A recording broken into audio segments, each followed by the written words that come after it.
Still sick. And I had to work all day sick. It was pretty annoying. You gotta get unsick.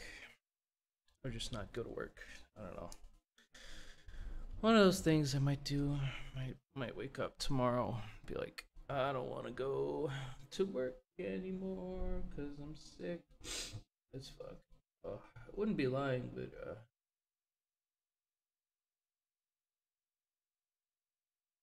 I don't know.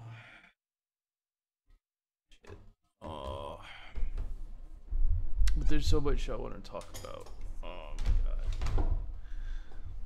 The internet just keeps me entertained no matter what is going on. I could be on my deathbed and probably still be incredibly entertained by all of this. Get my cat up. Chat. Okay. And then music.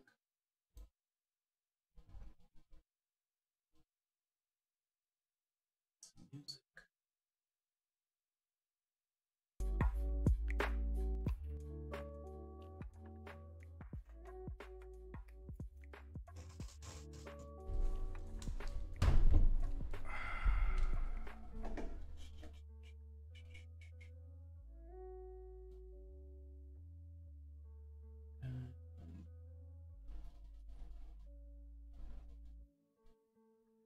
Get one of these things.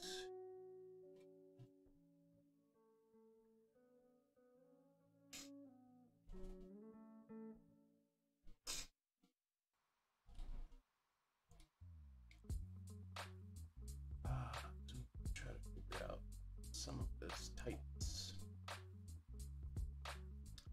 I like it's maybe even bigger reds than I currently have. I feel like it's gotta be, or something. Super tight.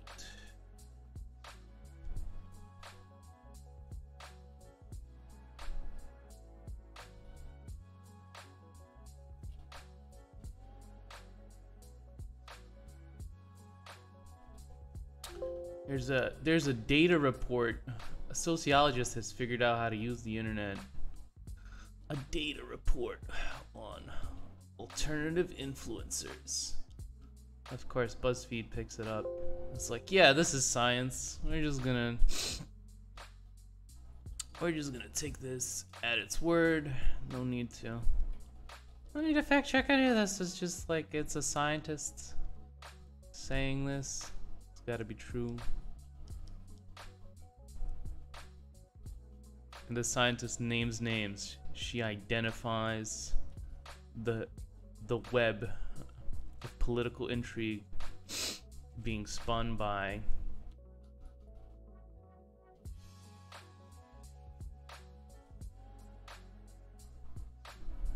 I don't know, I think she calls them alt-right influencers such as Joe Rogan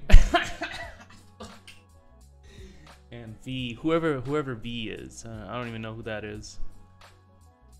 Amazing.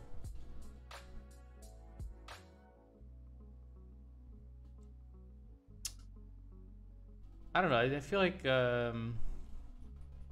old people shouldn't get to use the internet anymore. It's just like once you reach a certain age, you should just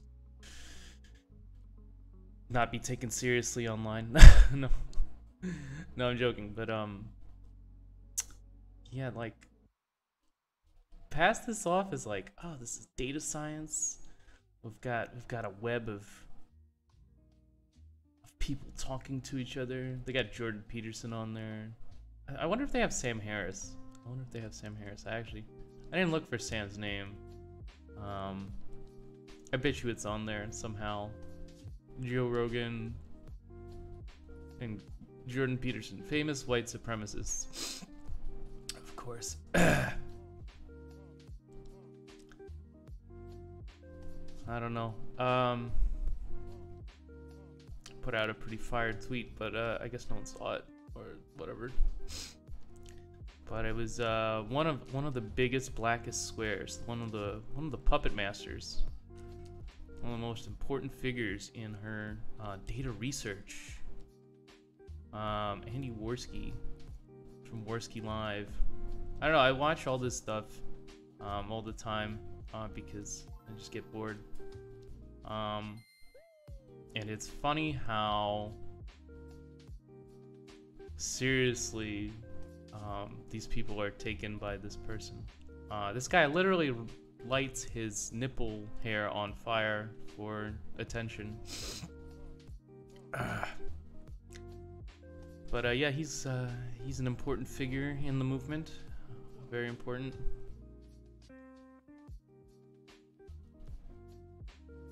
I don't know. I just like when I see someone this stupid, it's so hard not to laugh. Especially the Hubers, because they take themselves so seriously. Like, oh my god, I'm a data scientist. Look at my blue check mark.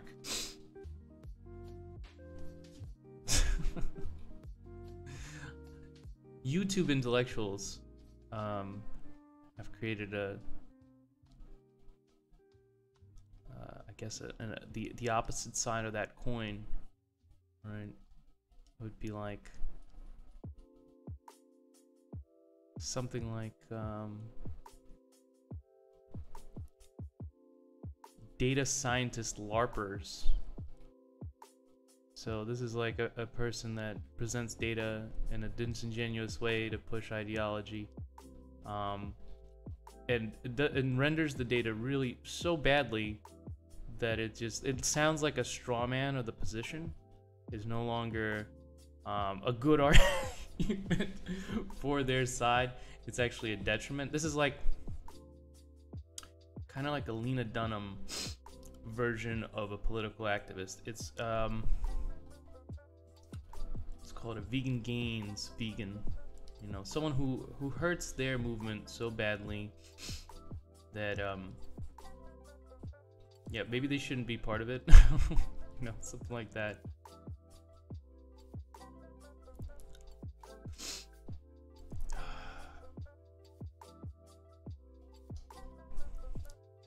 But yeah, it's just like she ironically has one of those webs from Always Sunny in Philadelphia as her Twitter background. I think she realizes how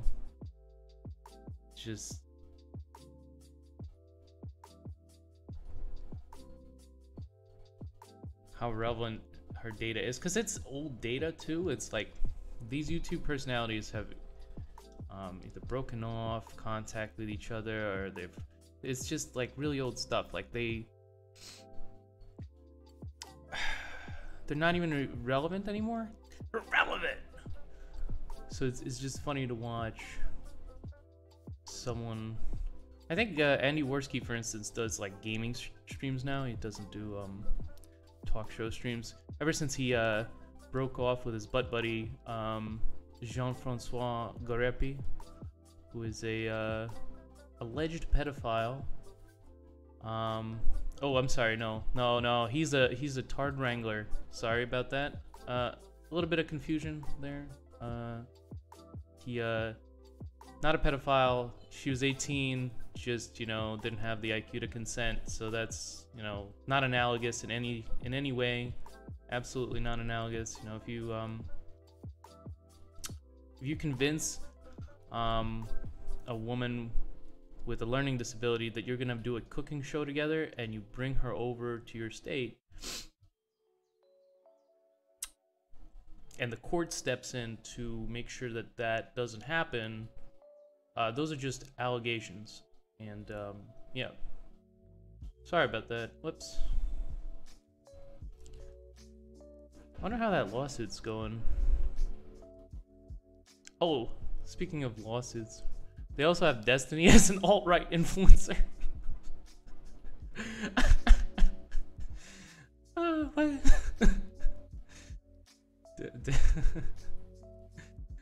Destiny's fan base are like 85% communists. If you ever go to their Discord, it's just like people jerking off to Mao. and saying that, oh wait, no, that's not real communism. That was just an attempt. Well, I can understand that, you know. Distinction made in language rather than an observation of reality. You know, there's a distinct problem with what Mao Zedong did, and it shouldn't be repeated. But they're just like, no, we'll repeat it, but we'll get it right this time.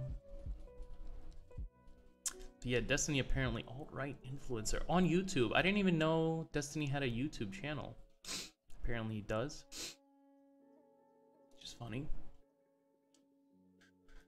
I thought he was a Twitch guy. I wonder if there's an alt-right influence network on Twitch, and I wonder if they burn their pubes for attention as a way of garnering followers for the white supremacist group. Yeah, I wonder if that's what happens.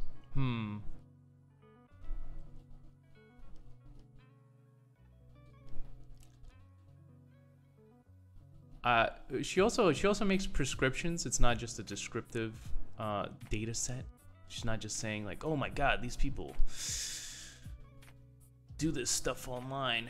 I mean, she has some bad actors in there. There's some accurate information in there. It's like you got millennial woes, people like that. We're kind of just bullshit merchants.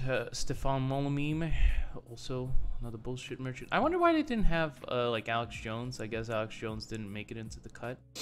Not cool enough, or maybe because of the recent ban, they're just like, he's not important enough. But these other relevant YouTubers who have become even more relevant now, like it's the data is sold. They literally don't have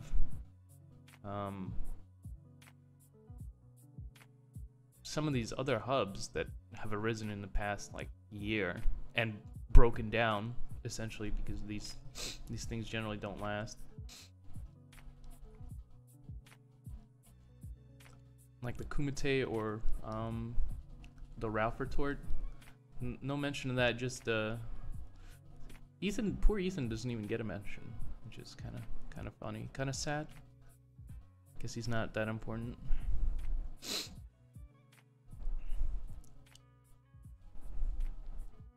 Because that's what's going on now.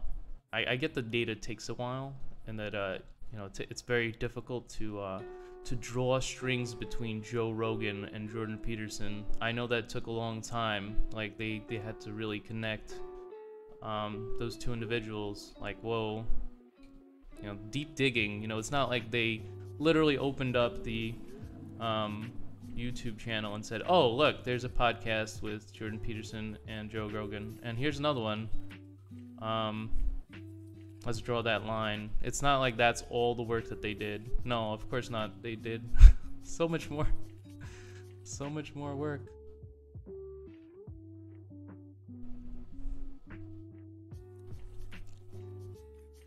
I don't know. Just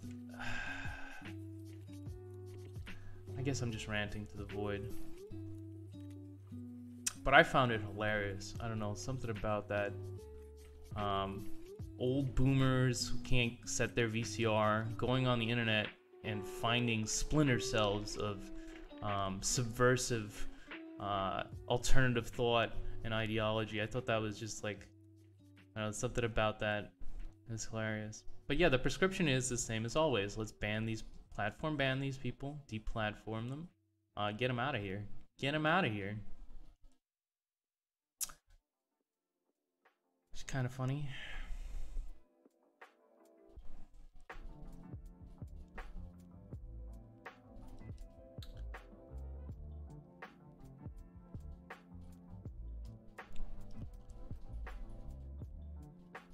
Don't need these people on our platforms.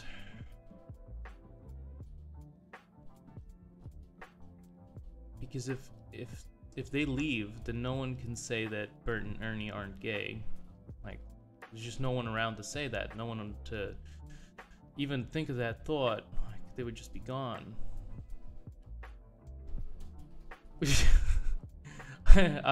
Just on Twitter watching these people get really butt mad that the creator said that this is what actually is. Like, it reminds me of like when J.K. Rowling said Dumbledore is gay, and people got really butt mad about it. It's like, okay, whatever. It's her choice, her character. She gets to make the calls. Apparently, furry fanfiction writers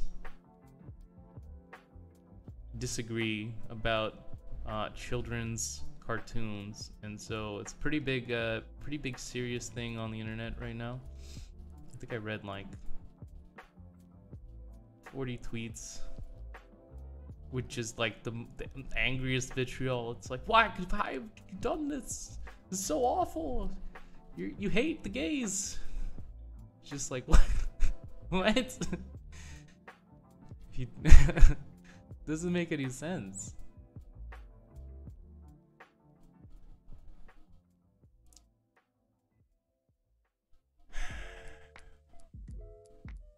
This is why I love the internet, though. It just keeps on giving, and why I would never ask for these people to be removed from public discourse, because they're just amazing to laugh at, right? It's like, see how one side's prescriptions are totally different than the other side's. I'm not even sure which side I'm on, but I'm definitely opposed to just to get them out of here. Let's get these people out of here. I wonder if there is a way to retool the rhetoric to sound like something like they're internet refugees and they're just seeking a place to be. They're escaping war-torn internet wars, something like that. I wonder if there's a way to retool that sort of dialogue to sound analogous to some other talking points. I wonder if that's a possibility.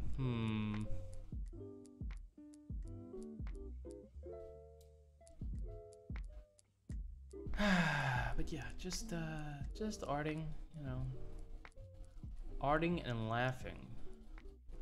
You know, like that's my MO. I don't know where I want to put this thing. This circle. The other thing I want to do is I want to try to get the metals, the type of rendering idea for my metals. I don't know if that's possible.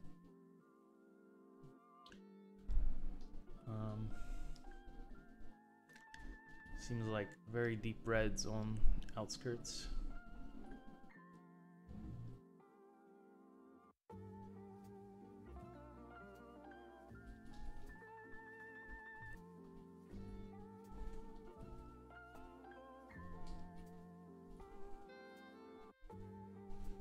And I'm technically using a yellow light, but I never bothered to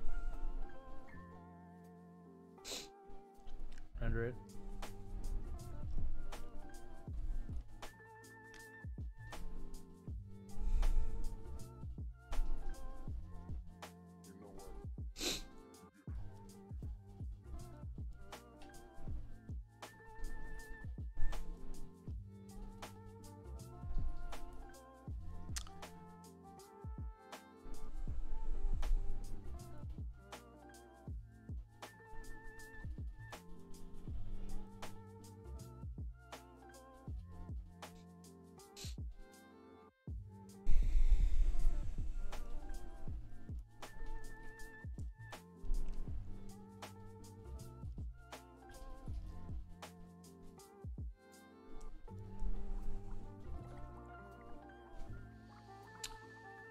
Yeah, I wonder about these things.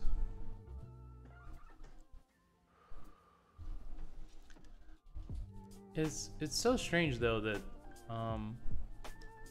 YouTubers more and more are becoming I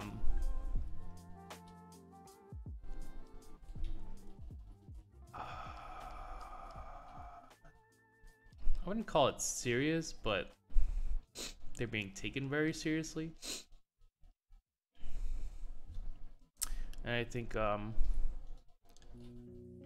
there's there's really no reason to. These people who make YouTube videos, but they're now like dangerous thought leaders.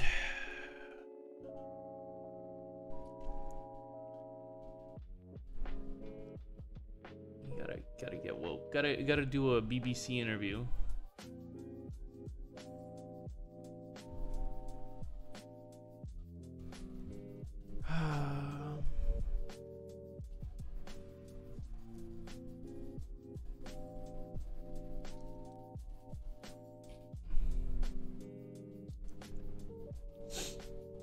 I think that would be interesting, actually. I want to see how badly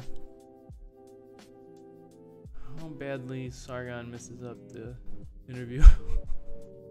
I feel like there's no way to do one of these things well. You have to be incredibly smart, like Kermit, for instance. Really smart guy.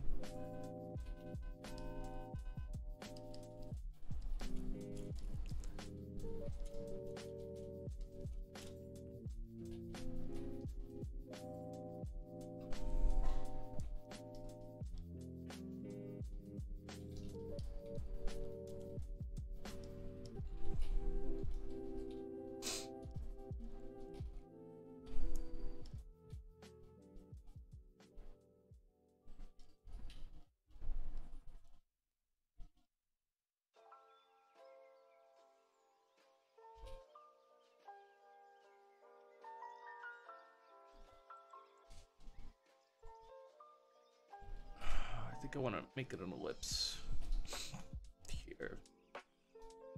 Just as soon as this thing switches to Control M is really difficult to reach. Oh, that's Control M. What am I supposed to be pressing? Shift M? Oh, Shift M.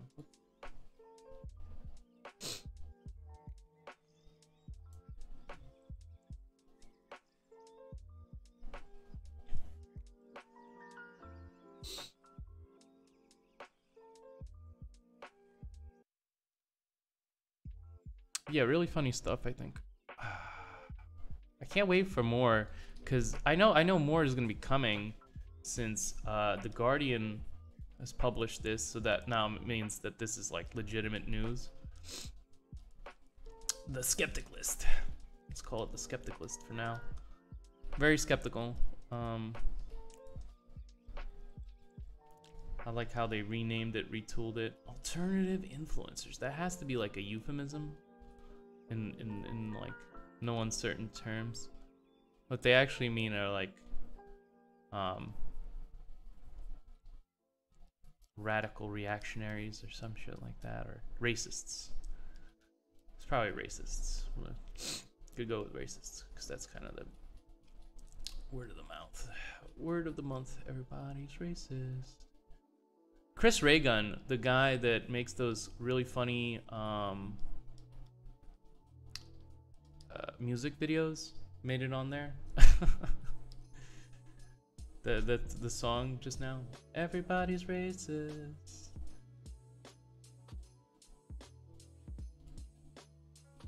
Of course, very subversive. I mean, yeah, if you consider, you know, just like political hegemony your goal, everyone that doesn't make the same sounds as one of these fanatics should be probably thought of as incredibly dangerous and subversive.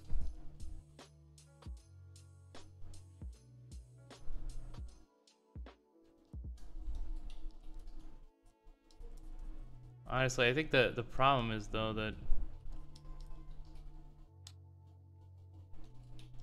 we've been coddled so much that we don't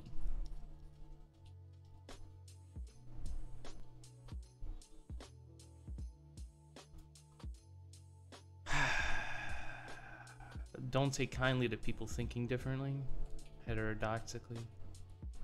There's a podcast coming out with Jordan Peterson, the title of which is "The Coddled American Mind."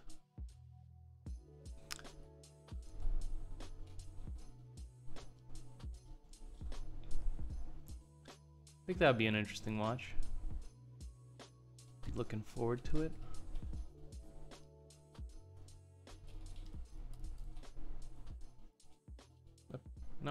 No, I didn't want to do that, whatever that is.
Sorry. Still a little sick. And by a little, I mean a lot. Still a lot sick.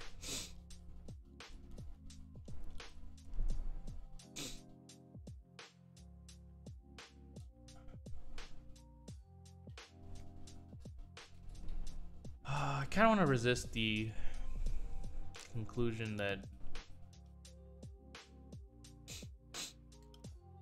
people that run places like BuzzFeed are just idiots.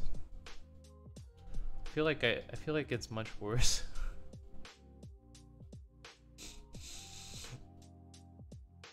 They're idiots with a plan.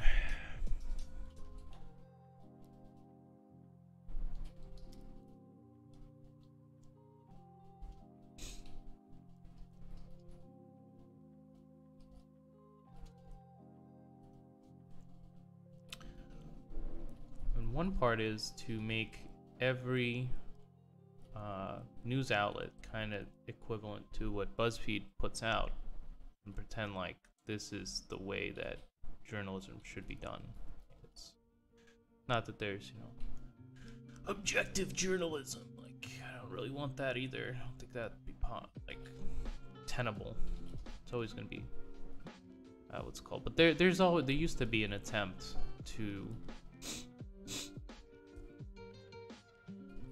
I don't know, to put forth ideas in good faith. Now it's how many pineapples can you stick up your asshole? That's news. Apparently. Top 10 list of things you could shove up there.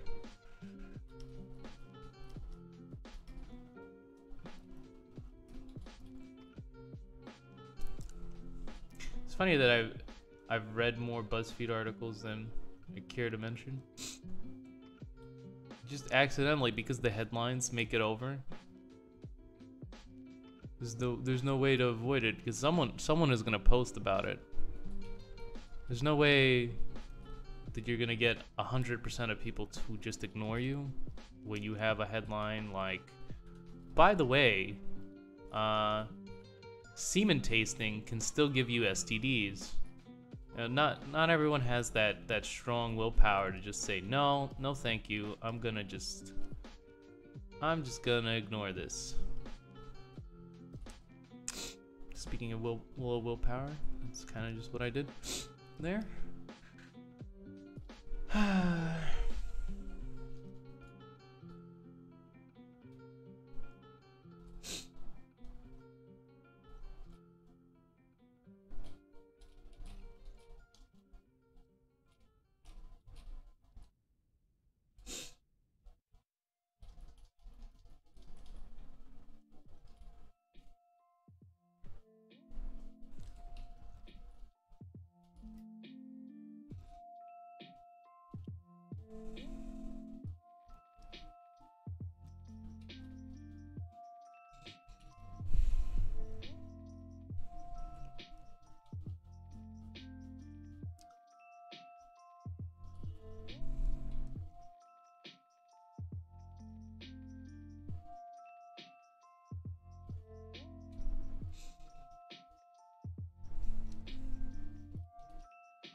I don't think I did the medals right, but there was an attempt.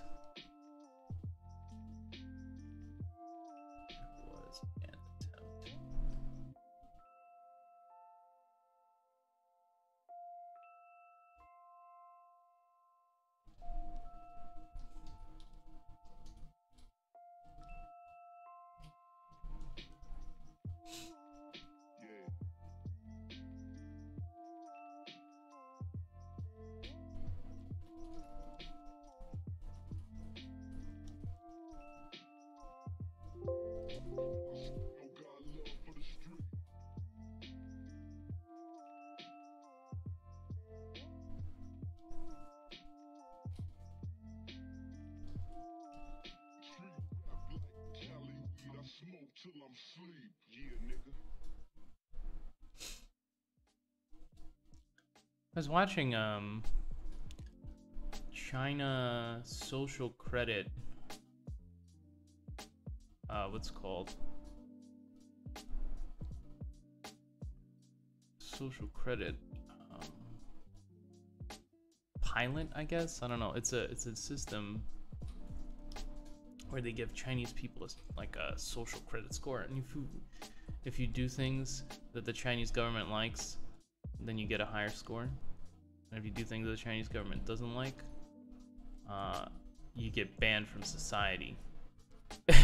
And the positive is something like you get VIP treatment at hotels and maybe parking spots or some shit like that, some petty nonsense. And if you do if you do something that they don't like, you get literally banned from society.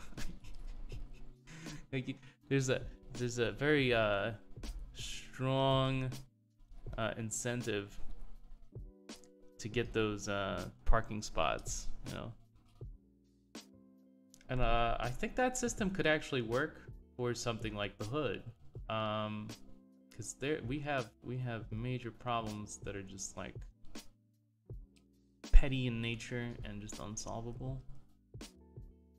It's like, how would you even have a task force for people stepping on someone's shoes and then getting into a fist fight over that? I don't know, like, dude, the only way is like surveillance. I feel like maybe an authoritarian regime works in some places. I feel like the Bronx maybe one of those places.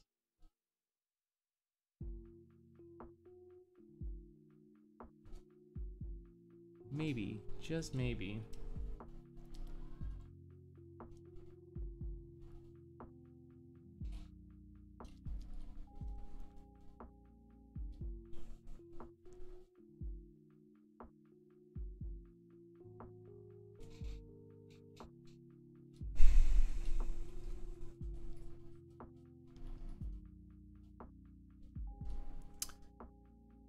Had one crackhead come into the store, and we know this guy. I don't know, there's just something about the hubris of the petty thief. It's just like, okay, you have to leave or we're calling the cops. And he's just like, yeah, call the cops. Fuck you. It's like, you realize that we have like video surveillance, and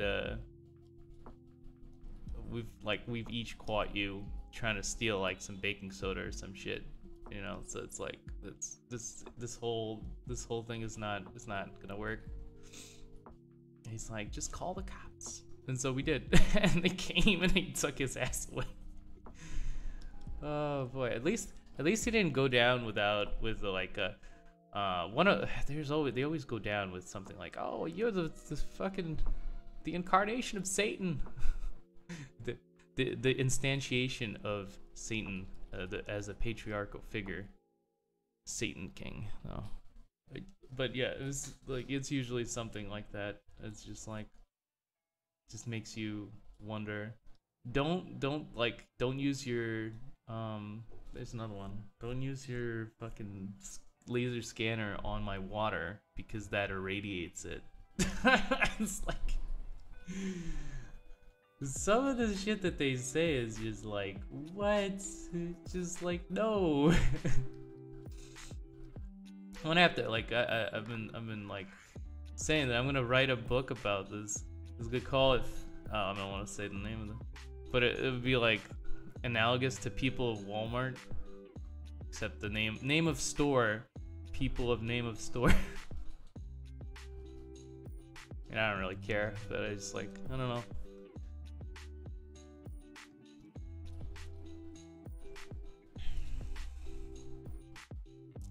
Still though,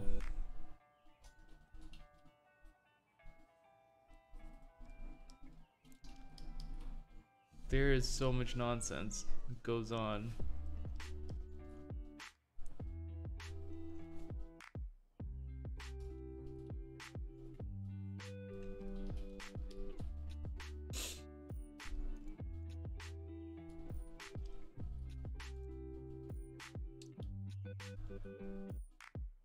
But yeah, I think that Jordan Peterson podcast will be something akin to Talking Points, like something that people have been saying a lot of, like as soon as Huffington Post puts the same amount of people on the ground in Baltimore as the time that they'll actually start reporting without an ideological bias. Something like that. I think that was the quote. But yeah, it seems like they've been coddled so much that they just reject any statement about reality as long as it doesn't fit in with their feelings about something.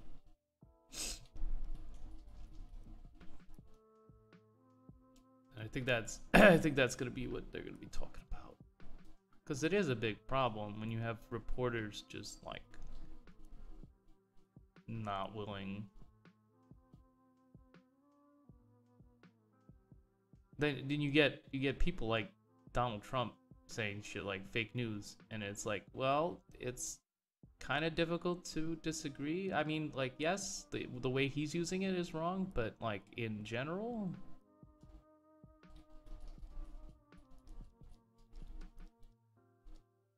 and it gives a space to people like that. So I don't know. I don't think that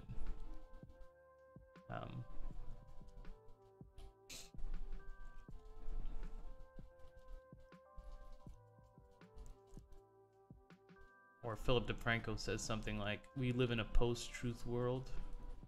Surprisingly, Philip DeFranco didn't make the alt-right influencer board, the mood board of alt-right influencers. Data scientist, I have a blue check mark, take me seriously. These people. Who gave you your degree? Honestly, just get a refund.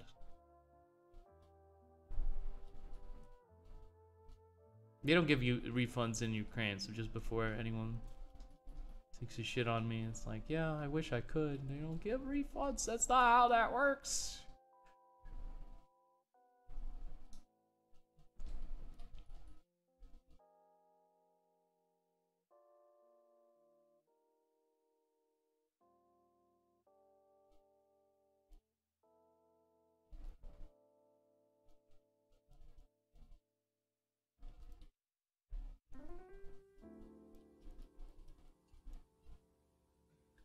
Data scientist.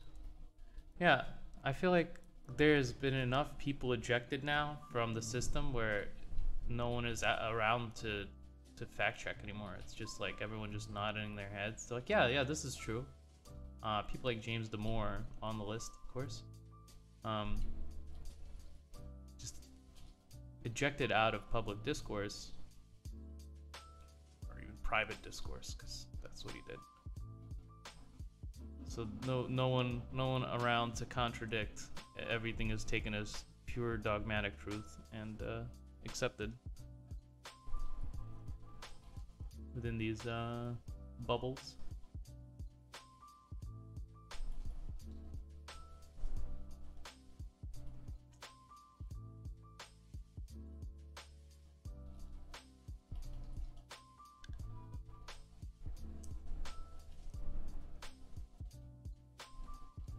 I think it's a result of bad ethics. No one wants to be contradicted, so they never seek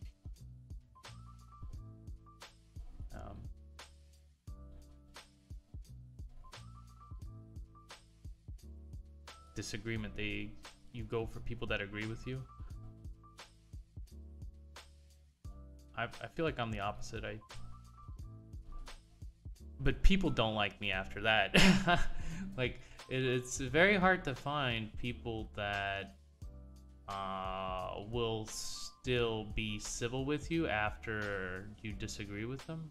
Like there's, like, you could be doing your best to try to find, you know, opposing viewpoints and, you know, ask questions, debate them, but those people might be very unhappy that you're doing that.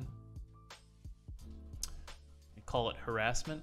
So if you ask a question, you're actually a dirty harasser, and you shouldn't be able to do that on the internet. Sea lining. That's what you're doing. Sea lining.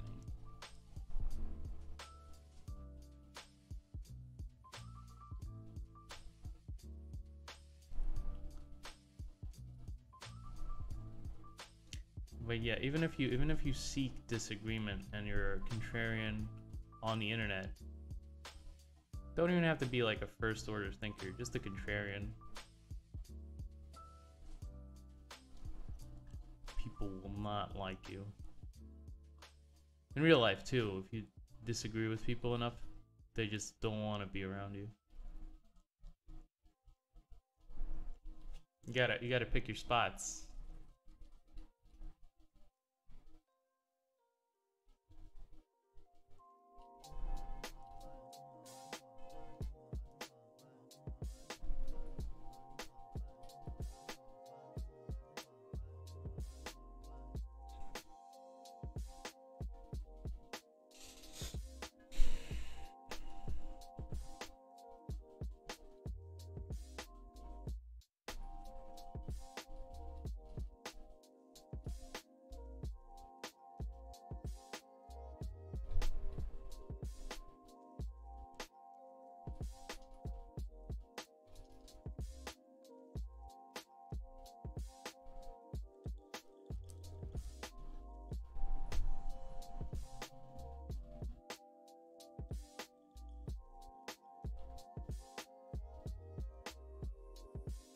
But it's funny to see people kind of take Neil Ferguson's thesis of, you know, networks and intellectual dark webs or whatever. He doesn't call it that, but he calls like calls it something less cringy.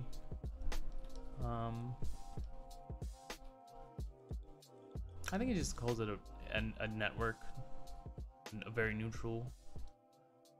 What's it called? Opposing network structures, something like that.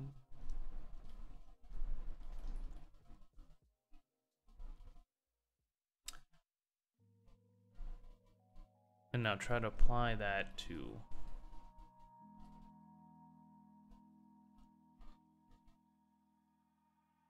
making lists of them so that you could ban them off platforms.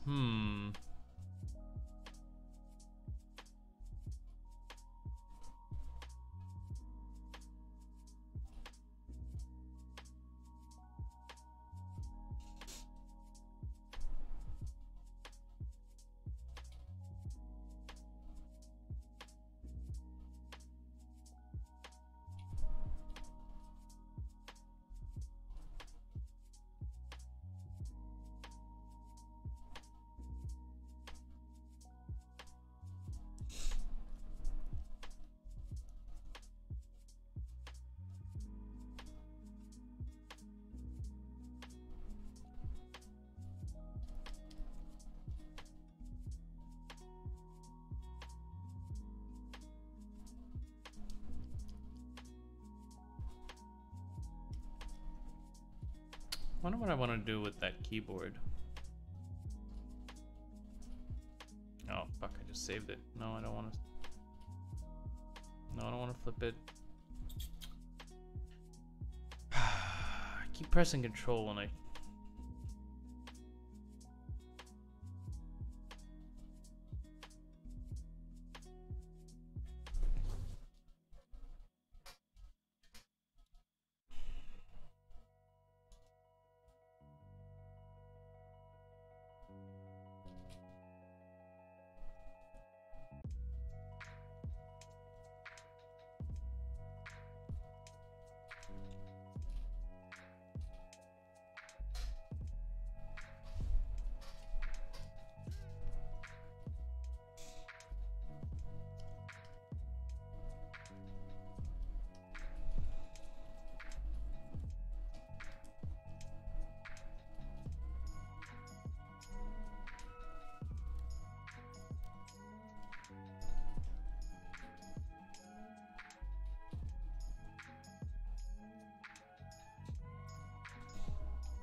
How about day?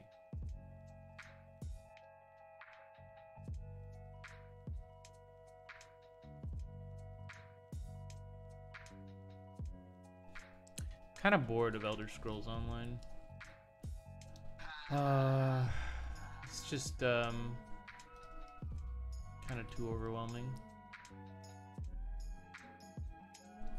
And I just kind of end up doing daily quests and stuff. I don't really have enough time to play. Plus, I think all my gear's screwed up because I don't have any sets, and so everyone just pushes my shit in, even though I'm like tanky build. So, not fun. Not fun at all. Maybe I'll stick to easy games. I don't know.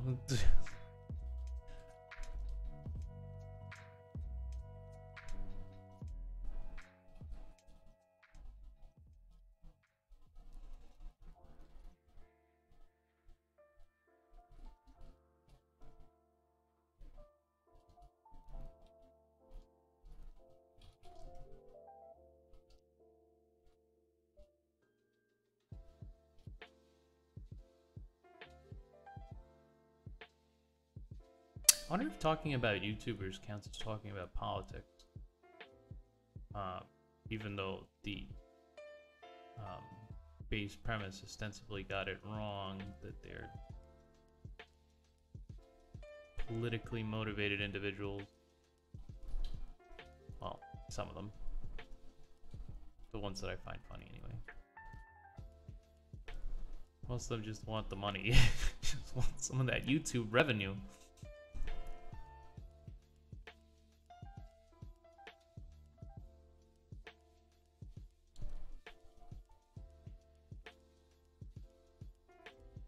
If there's a niche that sounds like, if you tell people the truth about things, or if you you tell a different story than what's being told,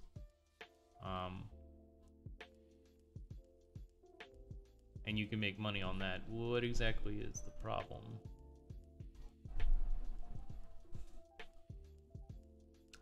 I kind of get the problem is that BuzzFeed was a competitor for places like YouTube.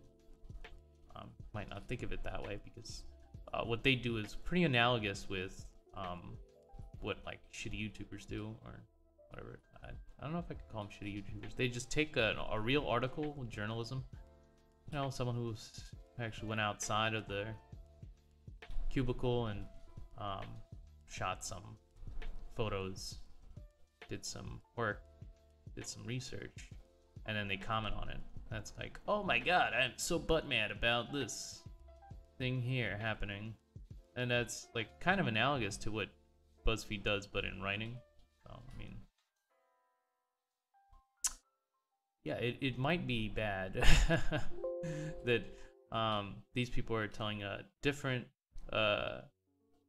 better story, maybe. I don't know if it's better, more compelling. Maybe there's something to sitting in front of a camera while you're doing this instead of just writing into the ether. Maybe it's the language being used. Maybe boomers don't like when you use SoCal mannerisms in your writing. Maybe that's what's going on here. It's very hard to venture a guess, but it seems like YouTube is vastly outcompeting BuzzFeed. Also, the fact that they get to use BuzzFeed articles as like fodder. Dunks on another BuzzFeed feminism. Haha, got him. Super, like, because I feel like there, the imposition that anyone is doing, like anything tangible, real, worthwhile, and it's just like the most hilarious shit to me, I think. Especially when they go out and join like a political party like UKIP, which is completely irrelevant to any sort of political discourse, really. You all laughed at me when I said Brexit was happening. You're not laughing now. Yes, we are, because it's not happening. It's just like, wake up, smell the coffee, Faraj. It's like you're you should have, like, if you can't I don't know, this is like, again, you just ignore the reality. Like, as soon as the first prime minister stepped down, as soon as I always forget his name, Cameron. As soon as Cameron stepped down, and then Boris was like, nah, I'm not good with that, I don't want to do any of that, I'm gonna step down too. You should have been like, that's interesting. But instead it was more like, I guess everything is going along as planned. Yeah, that's exactly what's going to happen. But yeah, I guess people are just kind of stuck in their little bubble. UKIP is gonna be one of the biggest parties in the British political sector. Oh yeah. That's funny, I think. I feel like if it's an irrelevant party, I could talk about it without too much what's called. But they brought in the big guns. They got Sargon of Akkad to join the political party. Oh man.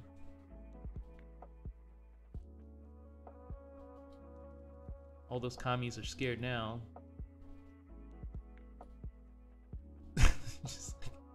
It's like, wait, you know who he is, right? He got banned off Twitter for sending gay porn to alt-righters.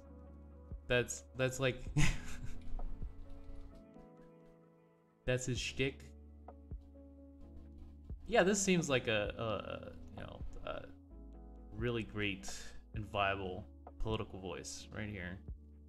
Again, I don't understand. It's like the war of the idiots, something like that. See, I'm a Twitch intellectual. I just laugh at people, so it's okay for me because I'm the woke centrist and can never be wrong. Yeah, it does seem like just like nothing akin to previous political machinations, and therefore verges on the hilarious. For me, I don't know, it's just something about that.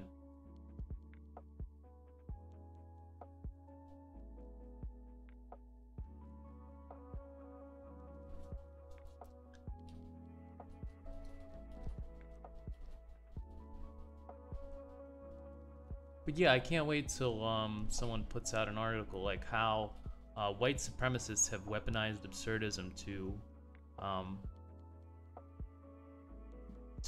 be a political weapon, because that's probably gonna happen. It's gonna be like, and Sam Hyde, the #1 thought leader. Just like, I can't wait. I know that's coming at some point. I feel like there's got to be at least one genius over at BuzzFeed that's gonna be like, yep, yeah, that's what this is. We're just gonna kill him. He was totally serious about that. That was a dog whistle. We're just gonna kill him. That's exactly what happened there. You're not woke. I don't know how to make these lashes correctly. They just keep coming out wrong.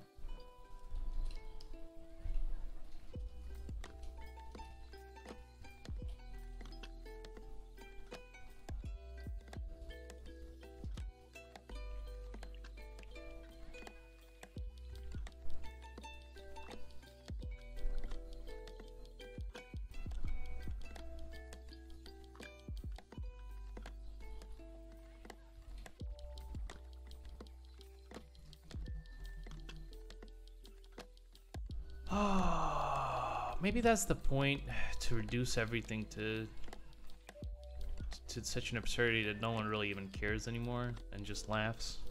Kind of like a Minofrego type of moment. Just everyone just doesn't care, and then we can do whatever it is that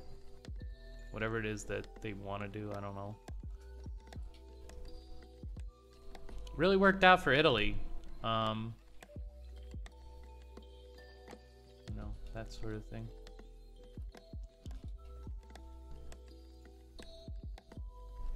Doubtful of the veracity of that claim.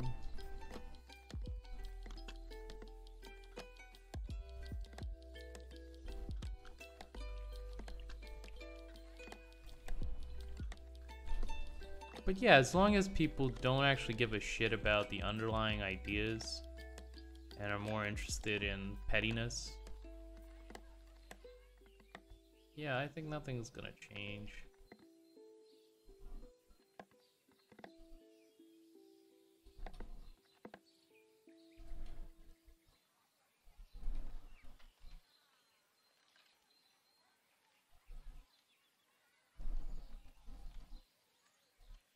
Which is good, I guess, because I'm a status quo cuck. Love the status quo. Don't want anything to change. I really like, I don't know, television and being able to go to the grocery store and buy meat products. Something about that really invigorates me.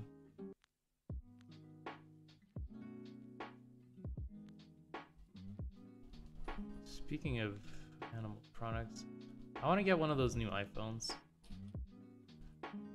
Capitalism. I wonder how different the phone will be.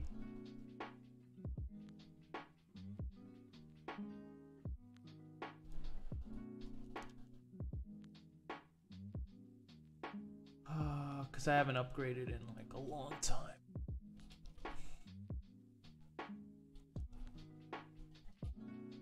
So expensive.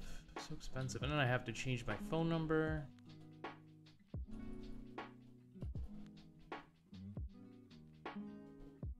Expensive and annoying.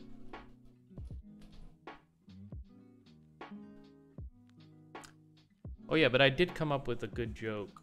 I think. I'm not sure. I gotta like beta test this. Beta test it out, man. Before I take it mainstream. That's the one good thing about being sick. So I have plenty of time to think.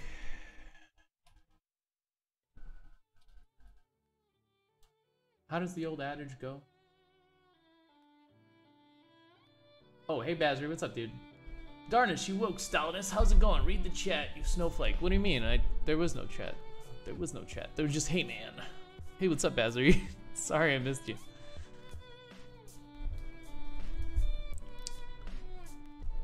There was no chat. Huh? Did I miss chat? I don't think I did. I turned off chat because chat makes my feelings hurt. Haha, got him. If I don't face the truth, I never have to acknowledge that it exists. Classic. Sorry I missed it. When I'm sick, I do these things. Oh, what was I gonna do? Oh yeah, that's cool material. How does the old adage goes? It can't do teach.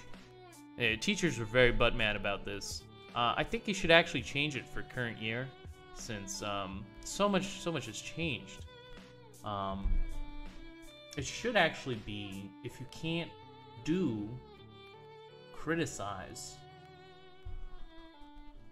because now we have more critics than anything else, really.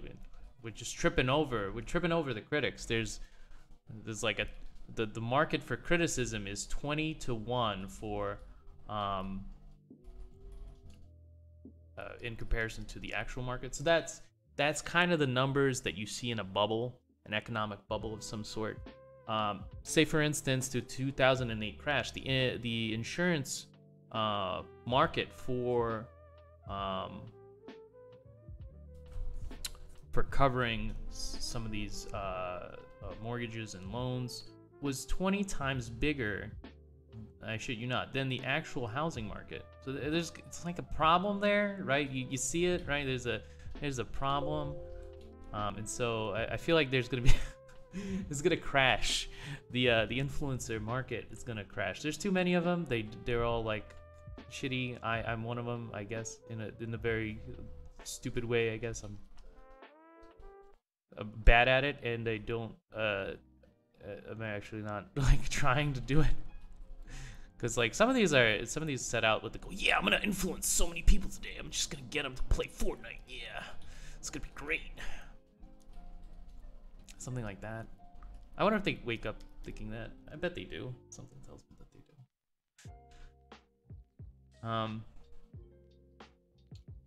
Mine has always been, I'm gonna influence people to buy a piece of work so that they can hang it in their living rooms or something. Hey, thank you for the follow. I appreciate you. Picardo. I think I missed the name though. Hold on. Thing didn't work. I wish I could get Streamlabs for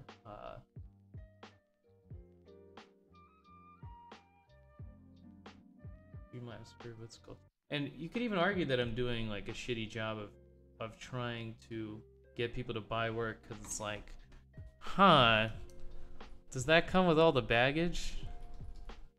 So I'm even doing bad at the shitty part of like influencing.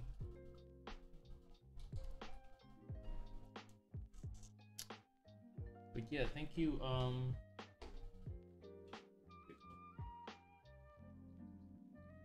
Lionless art for the follow. Appreciate you. Sorry, I messed that up. I wonder if I could hook up Streamlabs. That would actually be kind of dope. Or if there was like a restream Streamlabs for Picardo. I wonder if you could do that.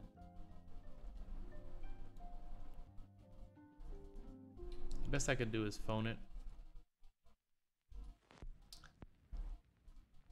Hopefully people don't think I'm being rude. Being rude to the viewer.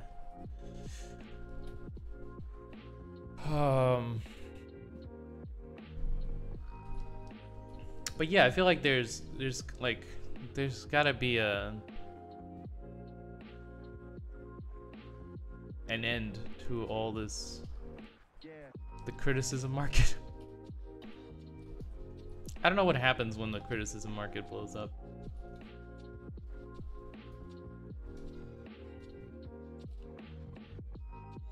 I guess nothing.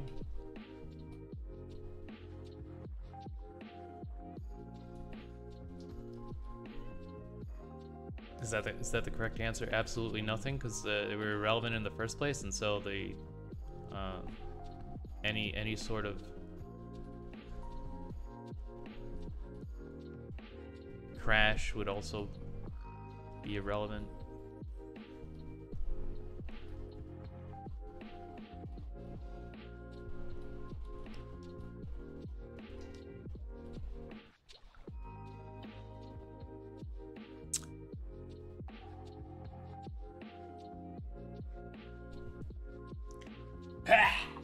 Sorry.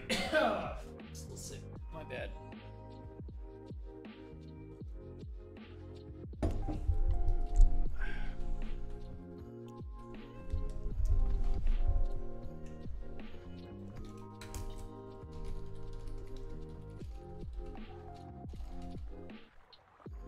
Oh, did I not even post the map? Did I not post that into what's it called? the chat. No one knows what I'm talking about. I've just been talking about it for like an hour. Cool.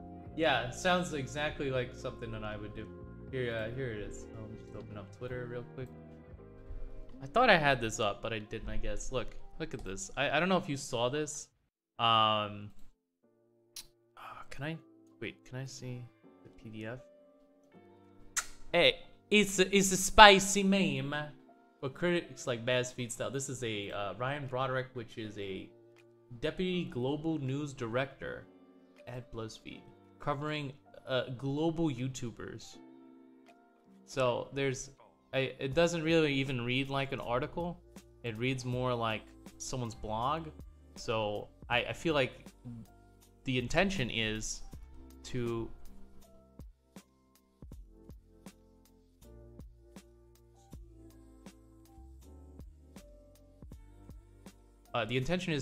make it accessible to the layman. It's not actually a piece for that will be cited or used in any sort of intellectual manner. It really is just basically a hit piece. The SJWs, derogatorily, blonde in the belly of the beast. It says 100K subscribers. I've never heard of her. I mean, they have the golden one. I feel like this is a good read for anyone who is into internet culture. I'm a big fan. Rebel Media, of course. Ezra is doing the hard work for white supremacy. Totally not propagandist and informed properly. The the man at the center of everything. Andy Raceworski, just amazing. I feel like this should be read by everyone, but I wanted to get to the chart. It should be in here somewhere. Oh yeah, they got Asian Andy. Amazing. Amazing. Where's the map? I swear it was in here. Where's the visualization? Blah blah blah blah blah blah blah. Over 116 citations. Oh, this is like end notes, whatever that means. No need for citations. I mean, this is totally a work of science and not a. I can't find it. Let me see. But this is basically the map. Well, most of what it says doesn't really matter. You got like Chris Raygun right over here in the middle somewhere. Next to YouTube powerhouses such as V and Bunty King. I think up here is what's his name? Yeah, I forgot. What? Can I get the? I saw Ruben retweet this, and he actually had the full map. I just wanted to show how stupid this looks. He's fucking math ideas. It's funny because she has this as her background. Overlap Nazi Blitzkrieg attack map probably. This is actually a map of Europe. You see, this is it. Yeah, you're right. Look, this is unironically she has fucking Pepe Sylvia as her background. I think they took away her. Wait, where's the check mark? I could swear that she's verified. Oh, she's no longer verified? Or was she never verified? She got a couple new followers. Ezra Klein, of course. Amazing. One of the most disingenuous people on the internet. Anything for views should be his new name. Henrik Palmgren, whoever that is. They got Joe Rogan, Dave Rubin, Dennis Prager. He's just like, I don't know. Dennis Prager is like, he used to do a radio show with like, he had guest stars like Hitchens, and he had a podcast before it was cool. This is like when Hitchens was still alive, so that's like before the internet happened. Not really, but No Bullshit made it on here. It's like, Andy Worski, thought criminal. Andy Worski. I feel like the mundane, mundane man, the Boulder King himself. Some of the biggest squares though: Andy Worski, Sargon of Akkad, Millennial Woes. Why is Millennial Woes so big? Millennial Woes is like a cuck on the internet. He literally cries into the camera and whines about white identity. I don't know, like these people are not all that relevant. Stefan Malamim, of course. I don't know. It's just like, to me, it's just hilarity. But let me show you a picture of Andy Worski, one of the, yeah, they got Tim Pool too, one of the alternative influencers. This guy skateboards and gets here's Andy Worski live on Twitch, I believe, and also live on YouTube. I think he double streams. Oh wait, he only streams Bad Dragon, I think his name. I'm sorry, Purple Dragon. Purple Dragon is his what's it called? But yeah, this guy, just the absolute intellectual powerhouse, which is Andy Worski, an alternative influencer. I mean, if like you're using that metric, right? If this guy is the subversive element of society, right? Like setting the bar that low, like just if you beat those people, then what does that make you? You beat up some guy that lights his pubes on fire on the internet? Wow, amazing! You're a hero. I don't know, something about that. Coach Red Pill. Coach Red Pill is a scammer online. He literally scammed a known economist out of money, and like he's going through fraud litigation at this point. Just nobody. Destiny, of course. Destiny is one of the most alt-right people I know. Just constantly trying to spread hatred across the internet. When he's playing League of Legends, that's actually a dog whistle for white supremacy. Of course, you know, as one does. This is why no one should ever play League of Legends. It's just a bad game, and it has very subversive themes. Mike Enoch made it on here.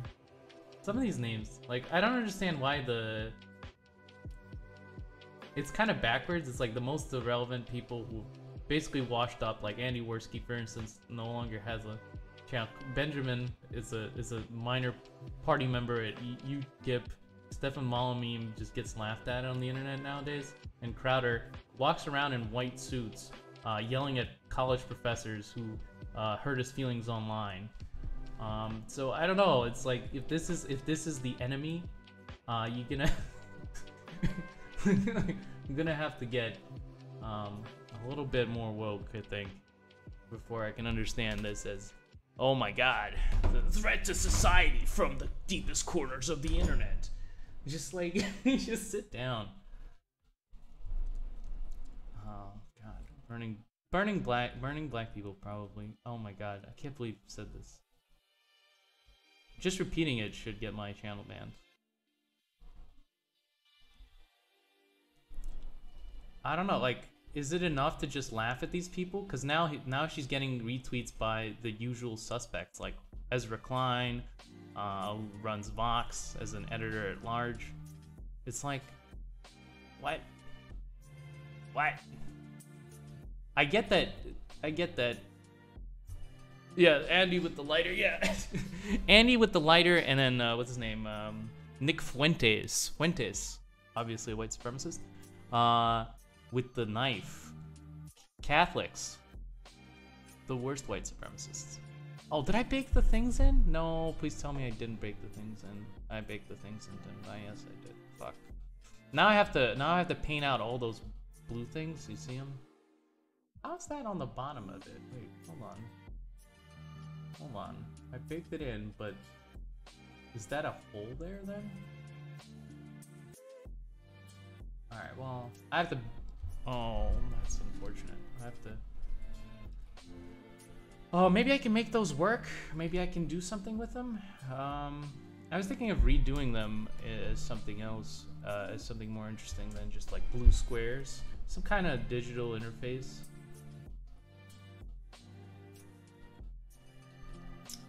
I guess I'll paint them out, not a big deal.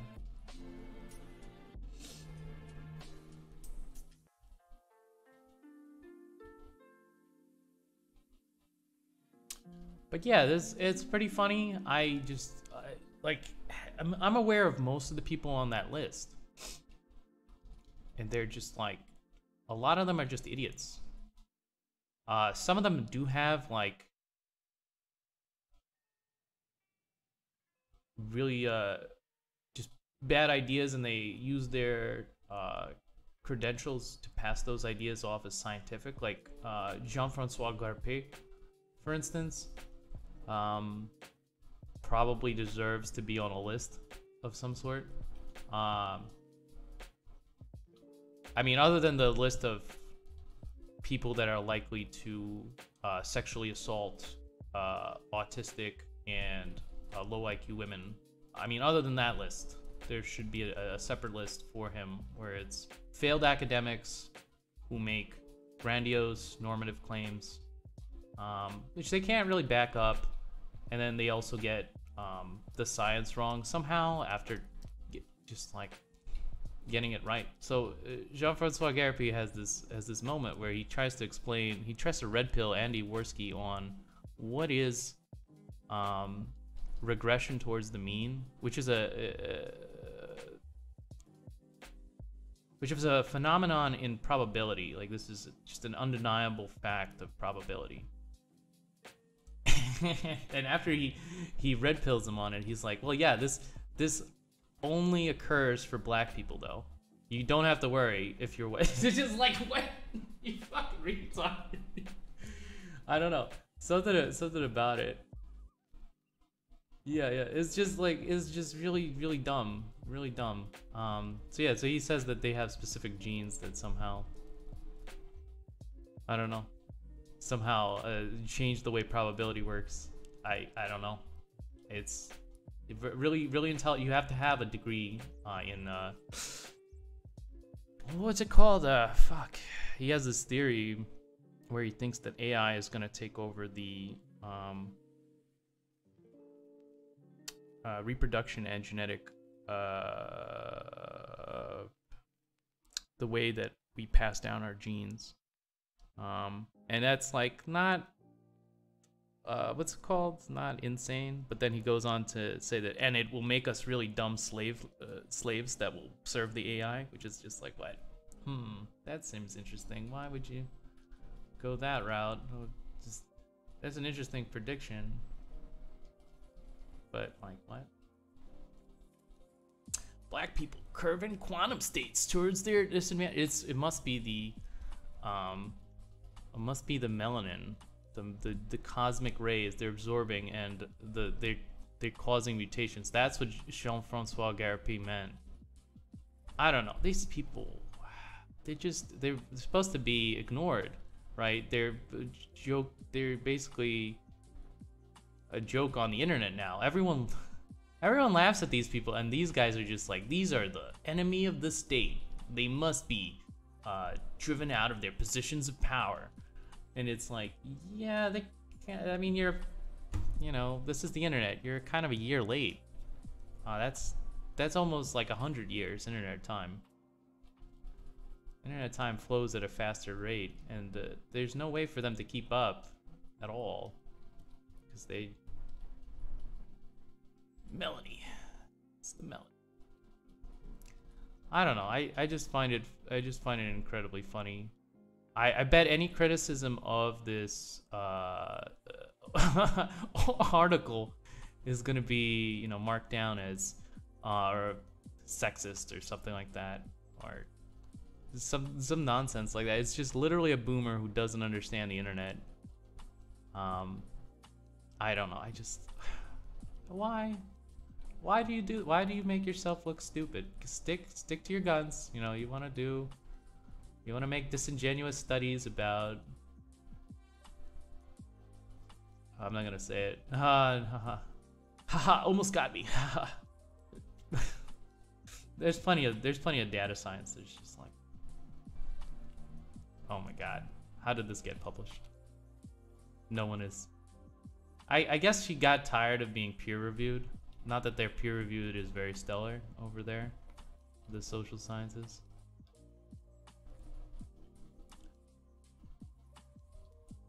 No need to peer review this. It's about YouTubers. I think there was an interesting article about real life academics stepping in and fighting the good fight against YouTube nobodies. I think it was in New York Times. There's a science reporter. It's like, when is it time? You know, when is it time for intellectuals to step up and fight the alt-right online?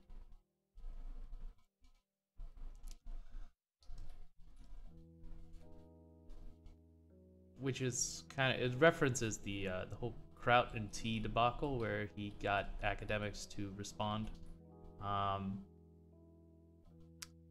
So again, this is like one of those things where it's just like, this is an admirable attempt, but ultimately meaningless, because none of these people were gonna take any of this seriously, because it really is about the memes. Making the YouTube bucks. That's it. Funniest part about the biggest outrage is towards the alt-right, but alt-right basically doesn't exist. Yeah, see, this is the thing. It's just they're kind of a dead movement. Like if you ever like look at like what is Richard Spencer doing right now, other than, you know, probably blowing dudes at a gas station somewhere. Like he does these little meetups, and then he gets like 6 people at his conventions. It's like, this is the guy you want to focus on, this dude? No, we want to focus on Andy Worski, the guy who smokes weed and plays video games, one of the most subversive voices online. They just can't believe that you're letting this go. I find it absolutely hilarious, but I feel like the hilarity comes at a price. Like when you hurt public discourse, when you turn it into this petty nonsense, I feel like my laughs are just like well earned, but just really, really bad for everyone else. Just yeah, because someone's gonna look at this and they're gonna be like, oh my god, we need to do something about this. And someone's gonna lose sleep. Someone who doesn't understand the internet, just like these people publishing the studies. People like Mike Enoch, Daily Stormer, they're irrelevant. Giving them attention actually makes them worse. No one is as subversive as they're made out to be. The boogeyman of the internet are not coming to spread like white supremacist ideology. Oh no. Yeah, I don't know, it's just such a massive cell phone. I don't know. It's like that time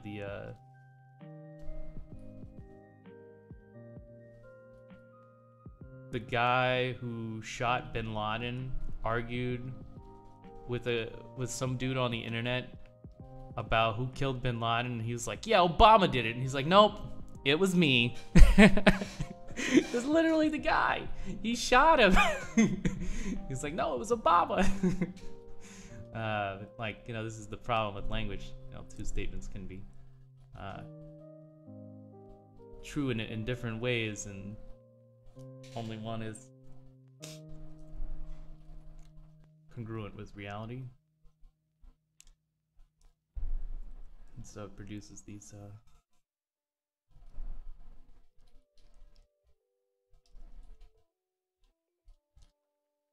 Various moments on the internet.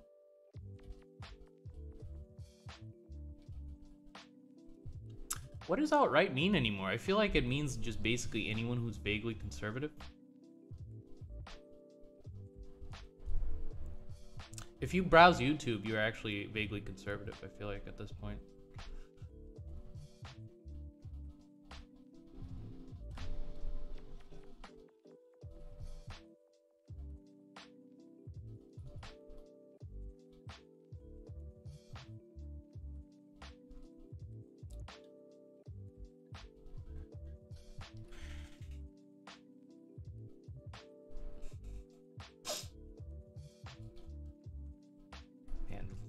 Philip DeFranco didn't make the list. I bet he's really butt mad about that. I'm an influencer. Isn't it like misunderstood? Because I was always sure that the alt-right was inherently atheistic. I don't know what their religious beliefs are. I don't know. I know there's a large part of them that is just like old white supremacist groups. And then everyone else who is libertarian or, you know, anything that's not mainstream conservative gets lumped into it. And it's like, wait a second. Wait a second.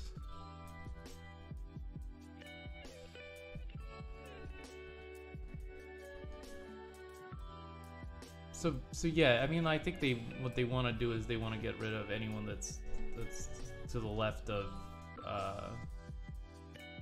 insert popular politician name on left. I don't know.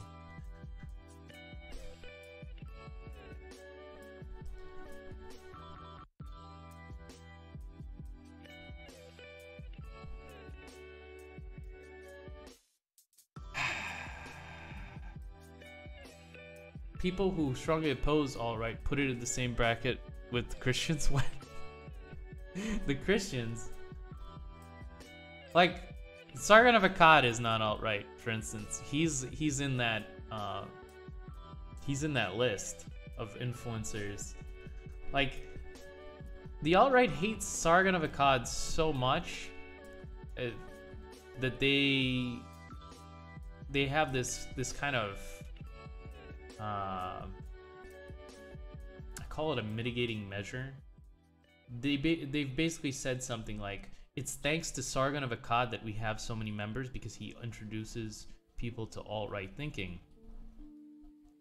And so they hate him so much that, like, even though none of that is true, they make it very important to stress that point. I feel like just out of pettiness, just to fuck with him. Because he's constantly railing against them, and it's funny to watch.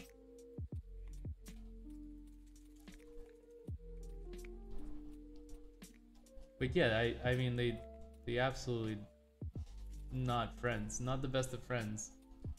But because of that soundbite, I think from the Daily Stormer, was it? I don't remember. I've heard it out of context, so I don't remember where to place it. Someone shared it online. Because of that soundbite, because I talk about Sargon with a bunch of friends, Sargon gets like the shit end of the stick with everyone just puts him in the alt-right. Again, Sargon is like is basically a waiter at Applebee's. He's not a political mastermind. Influencer. This I don't know.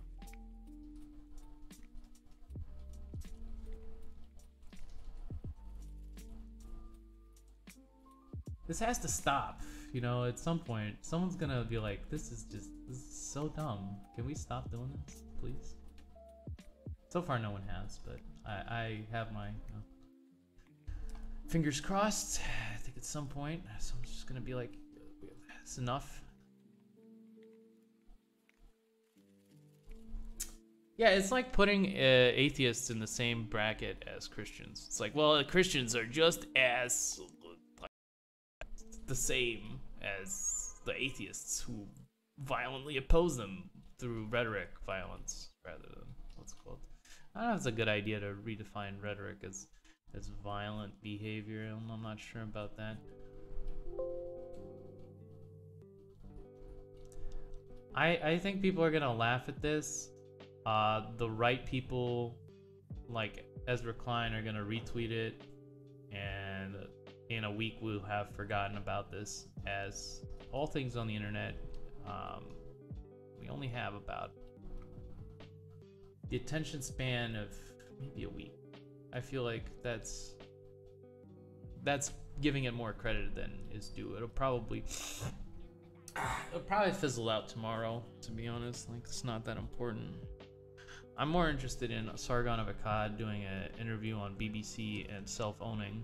That's what I want to see. I want to see Kathy Newman just take out a. You know what? This is a child-friendly stream. Never mind. But I feel like he's gonna be utterly decimated. It's gonna be like, what?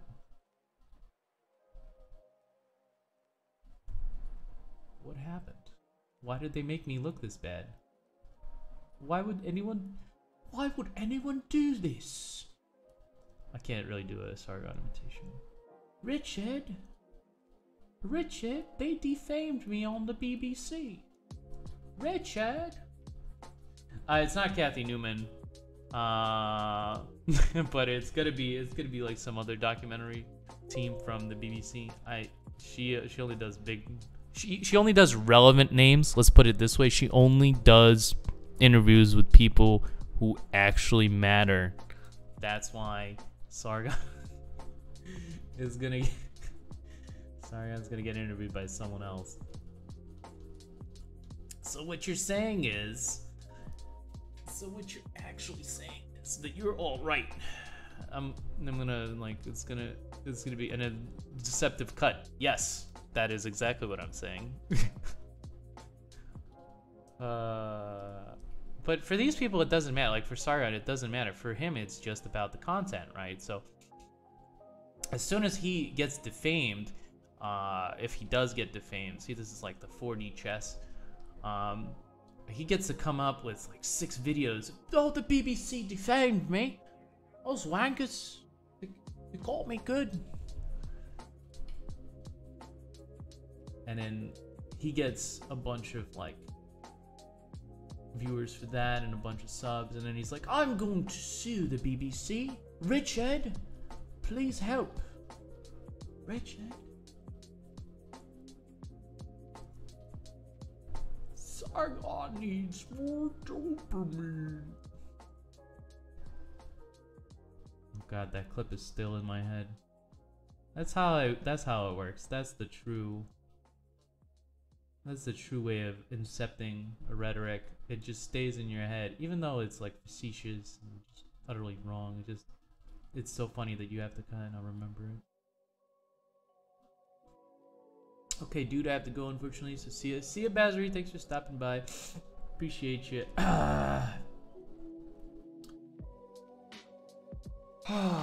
know what I'm gonna do? I'm probably gonna get shit-faced so that I can deal with this cold.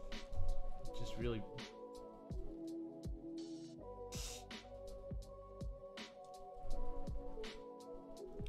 real bad.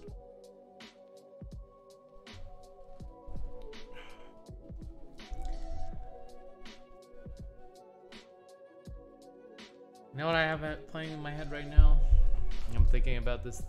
Like, how do I make this into a piano?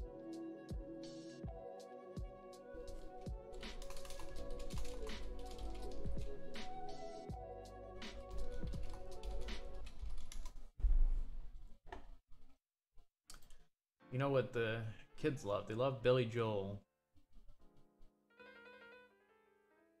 Sargon knows this, that's why I played a Billy Joel clip in front of his last stream.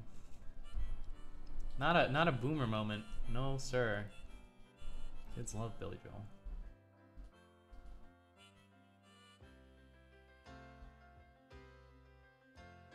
Also relevant.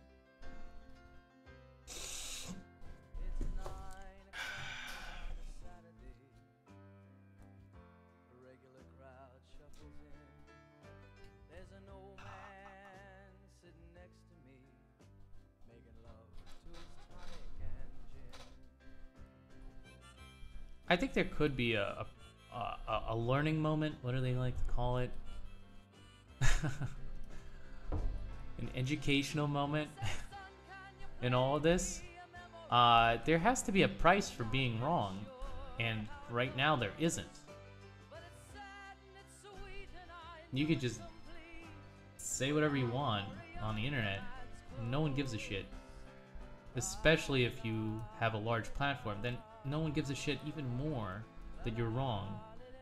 So if you're like Vox or something, you can literally defame people. And it's okay because reasons. The way that they did Sam Harris is just yeah, amazing. And so they're gonna be retweeting this. They're gonna be like, oh my god, all these people are really Nazis. Alternative influencers. I love the euphemisms. I really do. Alternative influencers. It's not like there's a war going on between old media and new media. No, that's not what's happening. We need to brand these people as untouchables as quickly as possible, so that their ideas die in the crib.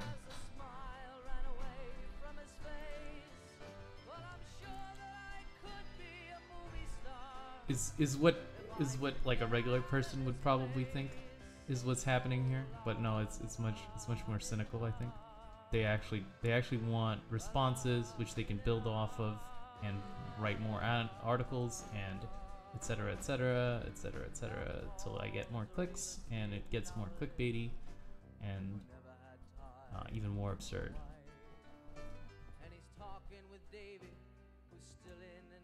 So they can hang on to their quickly fading influence.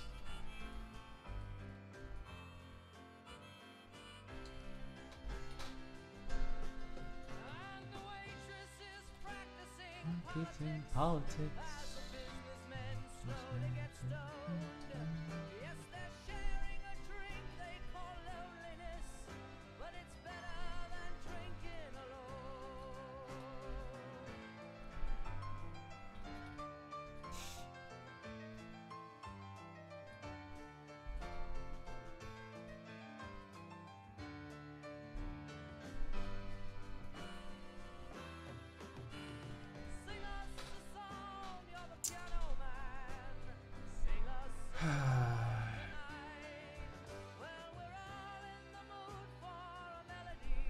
But yeah, I feel like at some point these people are like, we intellectuals now, and then no one was like, no, you're not, you're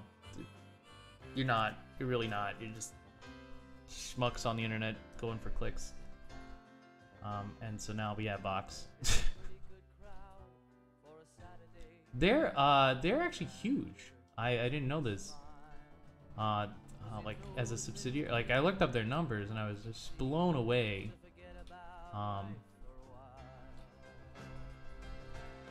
At how big they've become.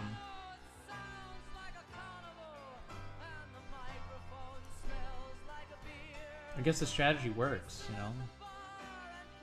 Can't hate if it works, Just that small price. Like there's the new analogy for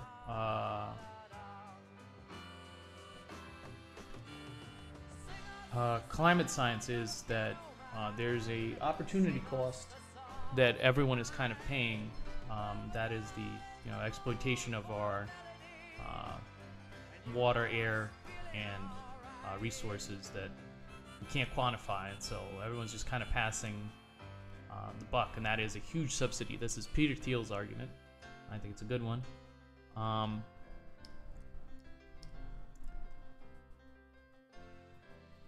And this, I feel like there's an analogous argument to be made about these journalists who have destroyed the fabric of, or capitalized and are okay with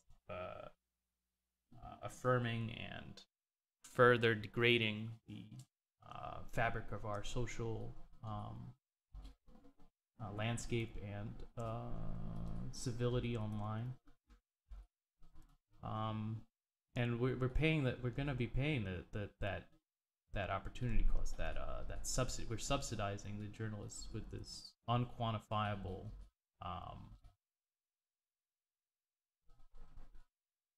resource, and at some point, it's gonna blow up. And we're just gonna be like, oh, maybe we shouldn't have done that. Maybe that was really bad. Maybe that was a bad idea. Maybe stoking the fires and degrading people online. Maybe that was a bad idea. Maybe and we let them get away with this for this entire time. Wow, amazing. And there's nothing done about it. No one. No, that was it. Yeah, just oh, okay. Amazing. I feel like at that point it's gonna be too late to do anything about it. So if you care about it, you should probably do something about it now. Maybe not. I don't know. I for one welcome the code of conduct into my daily life. I think everything I do deserves to have a code of conduct if it's important to do. I feel like anything worth doing should have a code of conduct attached to it, whether it's coding or painting or any sort of endeavor. I feel like talking shit online also needs a code of conduct. I don't know. I guess they're getting to that. At that point, I'm definitely gonna incorporate that into my behavior. But yeah, it's usually like the little guy that gets, you can't do this thing online. Meanwhile, on a larger scale, someone is doing it with much more effect and much more reach, and it's like, yeah, Vox is a newspaper, so you just can't like have the same standards. That causes moral hazard, you see. And so we're just gonna allow them to shit talk people. That's gonna be how it's gonna be. That's just gonna work. Everyone just kind of nods their heads. It's like, yeah. As long as you can do it on a larger scale, you can get away with it. There's actually a vegan argument to this. If you brutally murder a chicken in front of someone, you are a sociopath. But if you do it on a large scale, you're a entrepreneur. So this is one of my favorite ones. Cause I mean, it is a little disingenuous, but it's a good one. It's a good argument. There's it's funny. It's got a lot of punch, and it's impenetrable because there's so few words. I'm a big fan of just impenetrable arguments with as few words as possible, because there's no way to assault it, because it's just it's something small and witty, and then it's just like you can't really dig into it. It's just like taxation is theft. It's impossible without 3 paragraphs to demonstrate any sort of counterpoint. But they've already said it, and they're moved on to 20 other arguments, and so it's it's incredibly potent as a tool of language. I'm a big fan.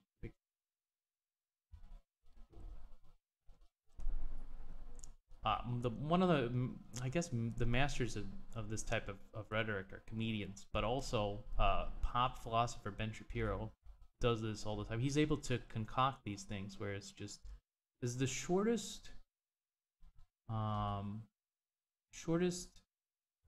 way of saying something without losing the meaning behind it. And while if you deconstruct it, it becomes absurd. And like if you put it in context and you do all these things, it takes a lot of time. It becomes absurd, but no one has the time to do that in a live debate, so you just kind of like get away with it. It's like facts don't care about your feelings or some shit like that. It just drops it on you, and it's like, oh, yeah, let me take an hour to debunk that point. We draw parallels to how you're a very emotional boy on the internet. Yeah, let me just.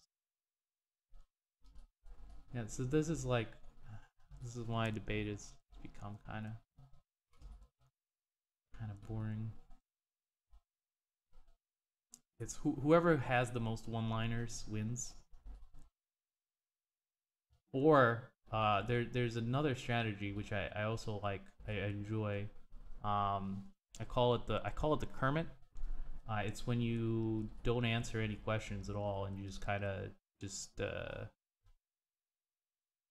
pretend that it's too difficult to answer the simplest question, and so you can just say something like, well, you don't know what you believe, so therefore you can't ask me what I believe, and therefore I don't have to answer your question, sir. Haha, gotcha. You know, something like that. Amazing levels of rhetoric, and just fantastic. I love it. See, that I guess that's the difference, is that comedians don't think of themselves as inherently political. I don't know if anyone does. I mean, like, if you look at Carlin's stand-up, it's like, it's political. There's no.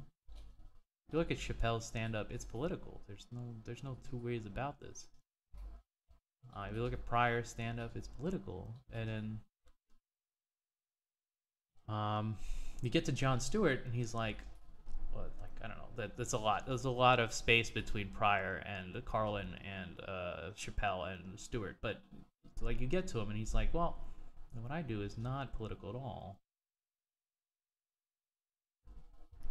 I think that's kind of where we are now. Just like, no one thinks of comedy as politics, and I think that's why that article about the alt-right weaponizing absurdity to cater to what's called is coming. If it doesn't already exist, I'm like, there's so much stuff on the internet. There's possible to look through it all. I think that I bet if I googled it, I would find something analogous to it, and then it'd be like, yeah, of course. Maybe it would be titled to something like in defense of banning conservative comedians or some shit like that. Why Sam Hyde had to go. I don't know. I find it funny that anyone who mentions Sam Hyde or has him on podcasts like Anthony Fantano gets instantly character assassinated. Just instantly. Just like, you can't. Because I think they understand what a powerful tool comedy is rhetorically. It is incredibly powerful. Like, if you've ever watched a debate and someone cracks a joke, they instantly get so much more points than the guy who articulates clearly his points. It's a shame, but that's kind of like the way it works. And a lot of people have pointed this out, but no one seems to like that. It's not a patch. They're like, oh yeah, we should stop doing this. It's more like, oh yeah, let's keep doing that. And so I think we'll see. I think there's a limit to using absurdism in comedy, though, to push an ideological message, and it sounds something like the guy burning his nipple hair is not a subversive actor. It's just like, he's just not. And so putting him on a little list with a little web, it just makes you look like a retard.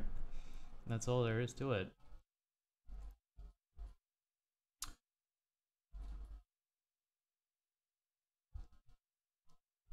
Oh, I think my music turned off.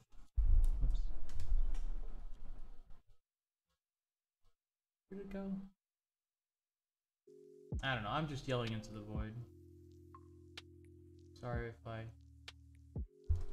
bore you.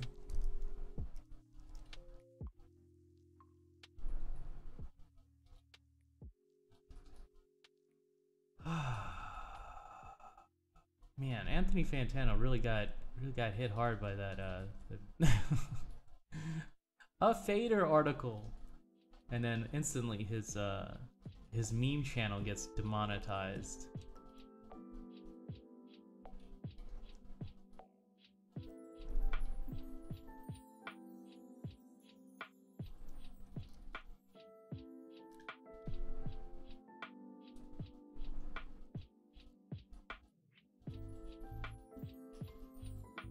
I have to craft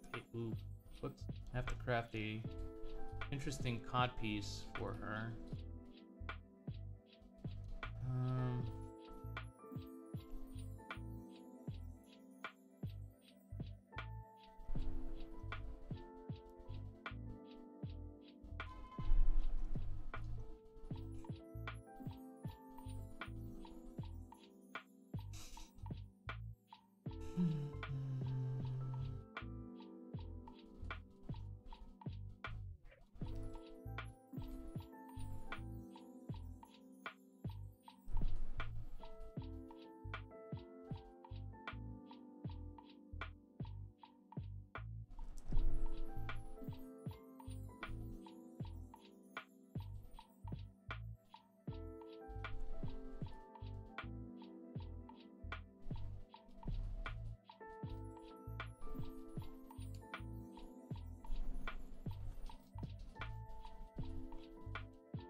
Trying a low flow approach to blending.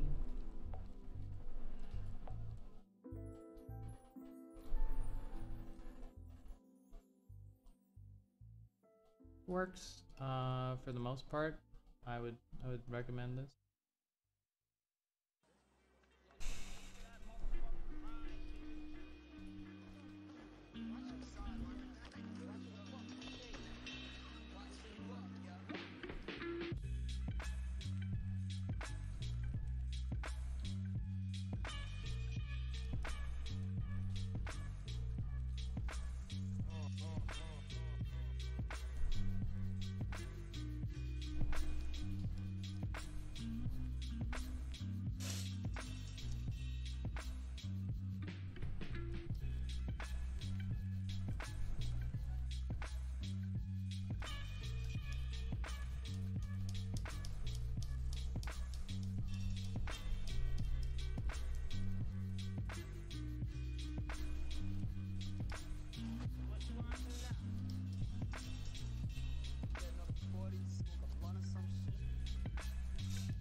I feel like we need an internet historian or something to chronicle some of this, because I think the zero cost to lying on the internet comes from the fact that it fades from public memory in such a short time, and there's just so much information that it's probably impossible to archive at any rate that works. But I feel like even if you archive it, seems like people are just, they have a narrative, and they, no matter what proof you give them,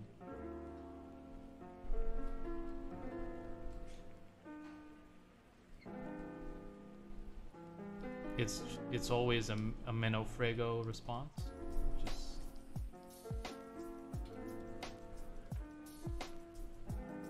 on any side, really. I don't know.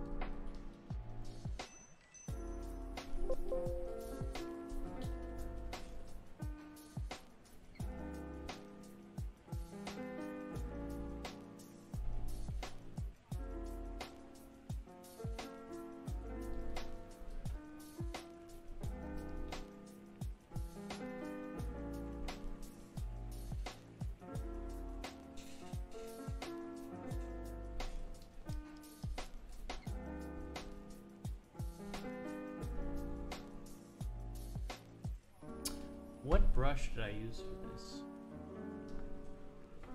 This one?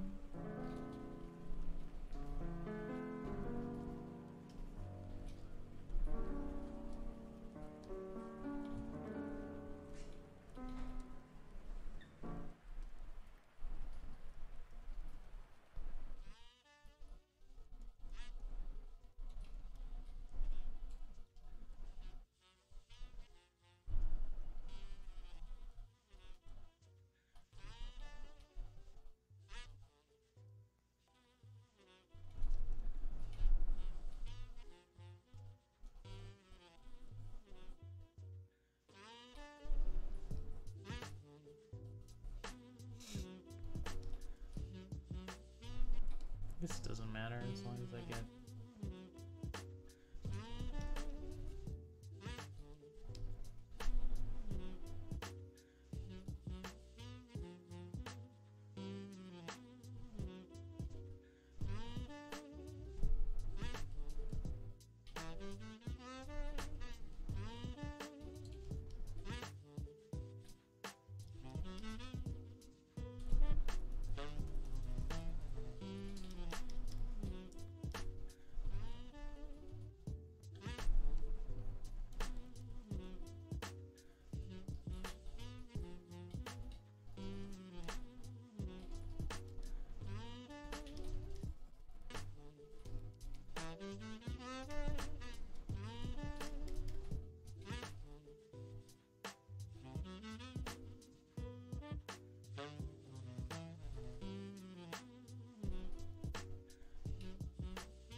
Okay, I think those buttons look a little better.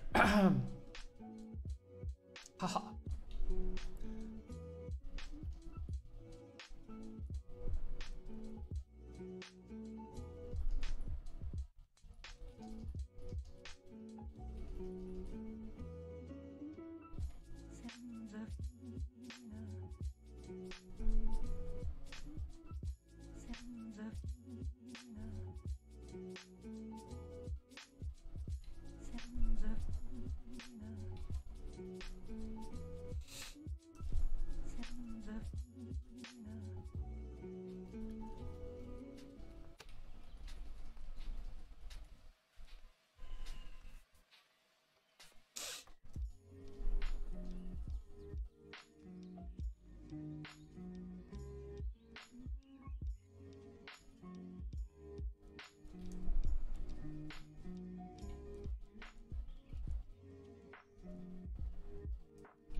Fix up this hands.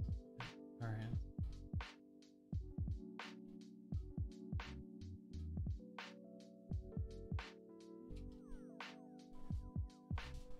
Not sure that those fingers make much sense.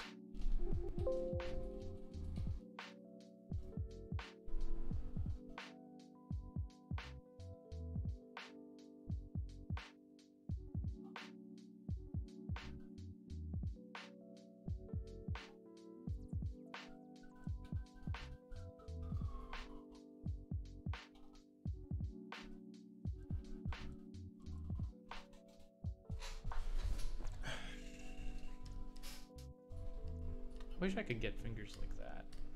They're just beautiful, true representation of forms, masses.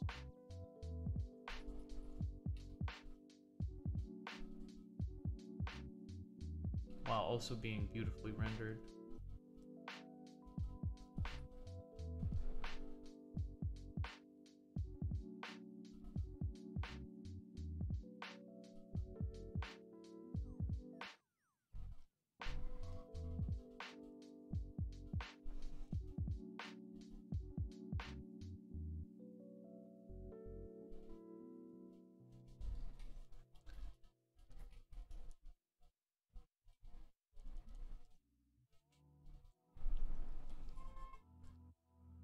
The Polish are apparently going to open up a new military base, calling it Fort Trump.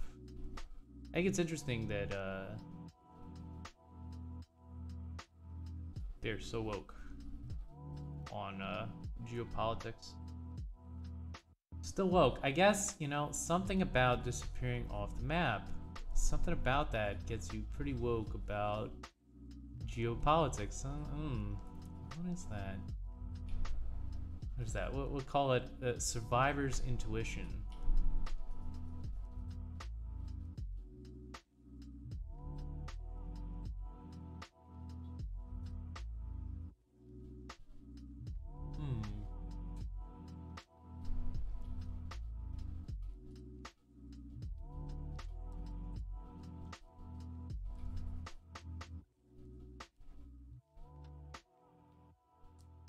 My hands look like, my fingers look like mini penises. They don't look good.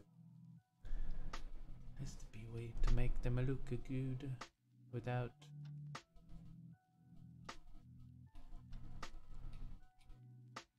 I think it's because I got the 3D form wrong.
Yeah, I think I'm gonna try to tilt this finger a little bit.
cure for the common cold. They promised me.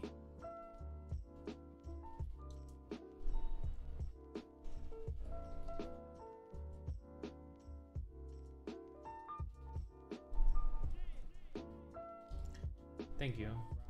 I bless you too. Have a blessed day.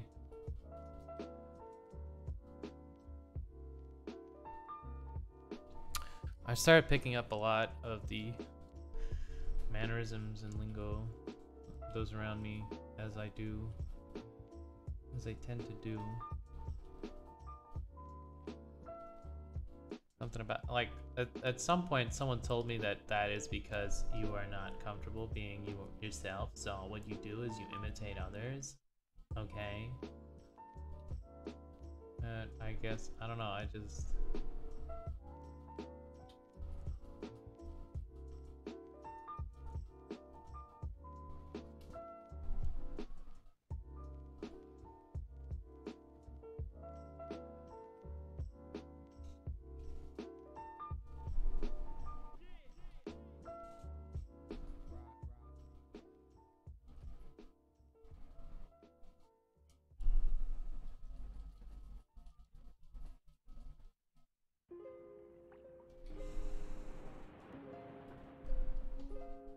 I don't know about all that.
I wish I had anti-sickness pills. I might call in sick tomorrow. Maybe what I do. So I get paint, and then I can not be sick the next day. Because I'm pretty sure I coughed on everybody. Not everybody's sick.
Not many YouTube videos today. I wanted to watch something, but I think I'm a little late on the released, the paper, the article, data science.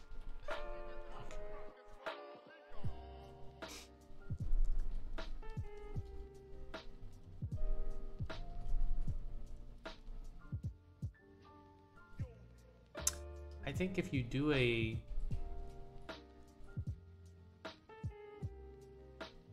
scientific paper on YouTubers, it's a tacit admission that you have nothing else to do, or you're not qualified to do anything else. Maybe that would be more hurtful.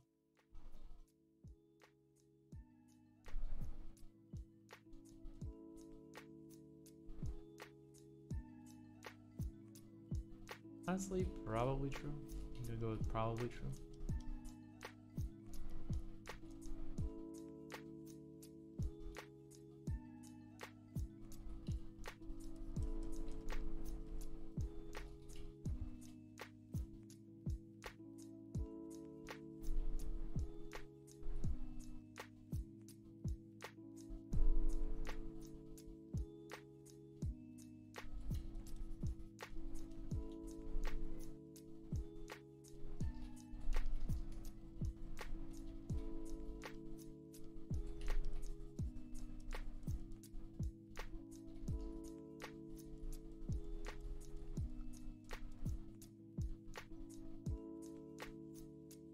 I guess the H-bomber guy point would be, well, if that's super low on the totem pole, then someone talking about it would be even lower.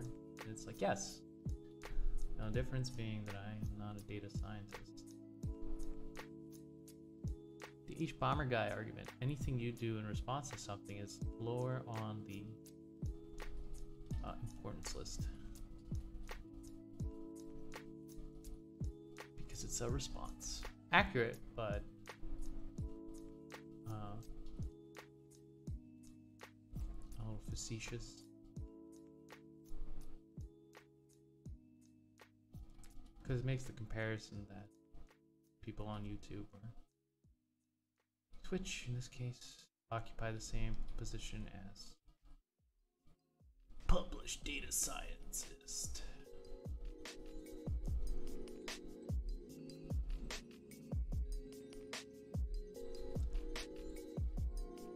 I heard the H-bomber guy was actually part of a nefarious group of trolls at some point and is now a leading voice on ethics.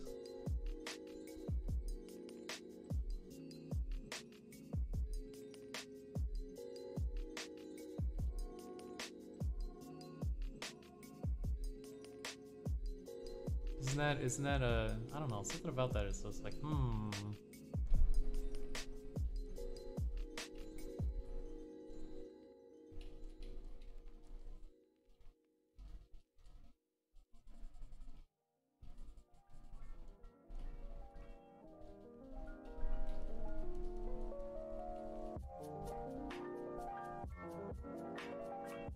How many fingers does a person have again? I keep forgetting. I feel like I have to revisit this a couple times before I get it.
think I need a reference. I can't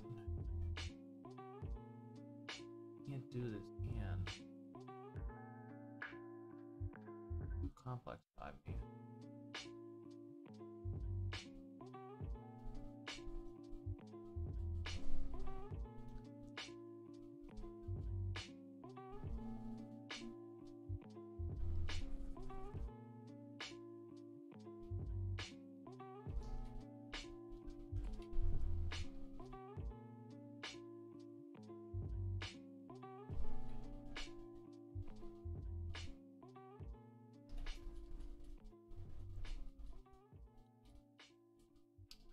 I also want to get a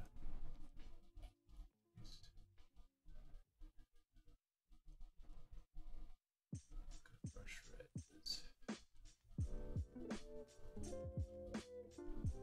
Those edges banged out.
I've been held up in this city for a while due to the rain.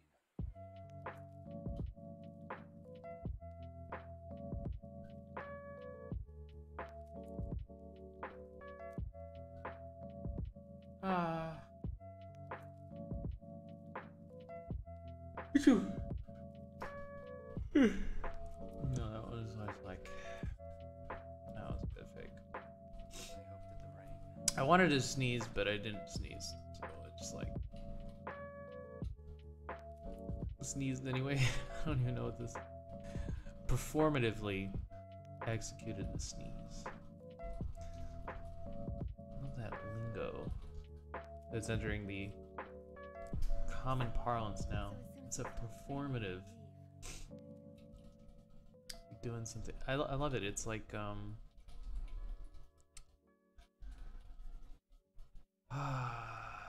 it's a really old argument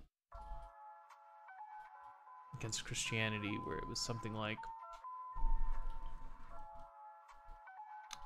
if you're only doing this for a reward later, then it takes the goodness out of any act.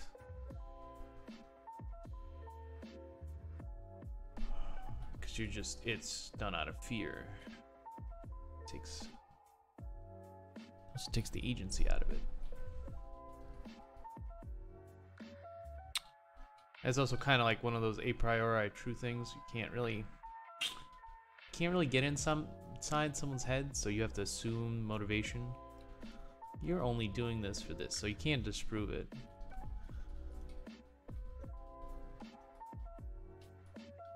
These people love that type of argument.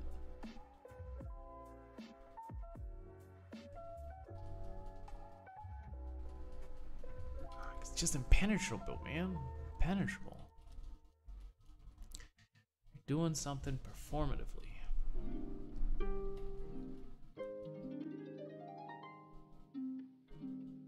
So it really means that nothing you do can ever be real or, sincere.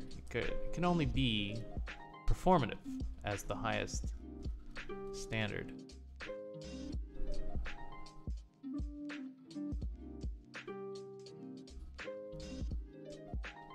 Kind of the same with Christianity. This is the atheist argument is that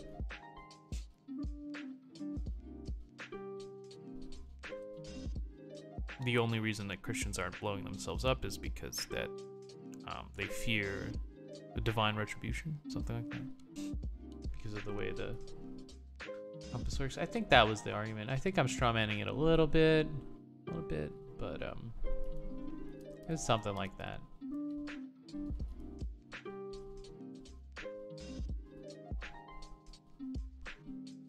Hitchens again, I think. His sounded much more better. Much more better.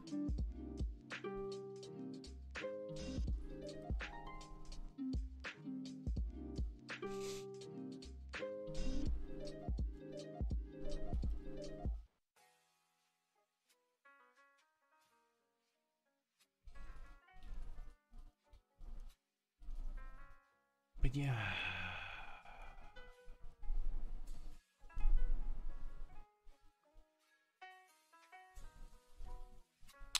Usually, after a claim like, oh, that's a performative act, the next thing out of that person's mouth is like, yeah, what you need to do is actually just go out and commit violence. Everything else is performative.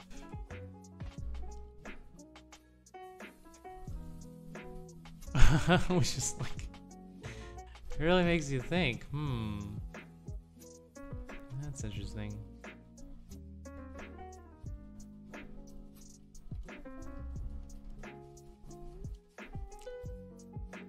I guess that's why the name of these organizations that use language like that are like, by any means necessary. They really do mean it. It's not a joke. An inside meme.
Can I stay a bit longer?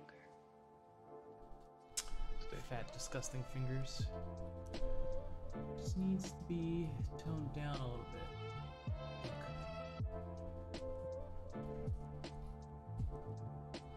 That wrong pencil.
Female hands.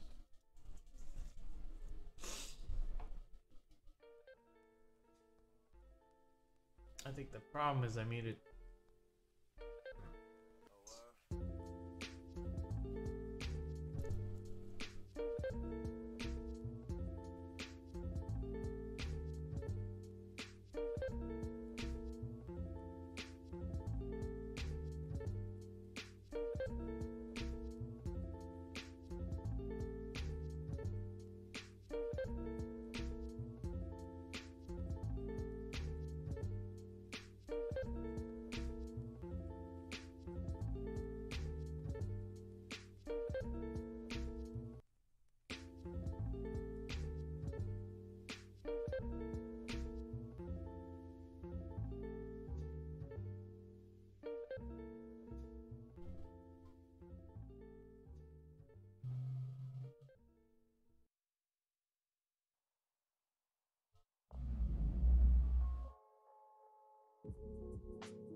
Heat is getting to me. I'm gonna go turn on the AC.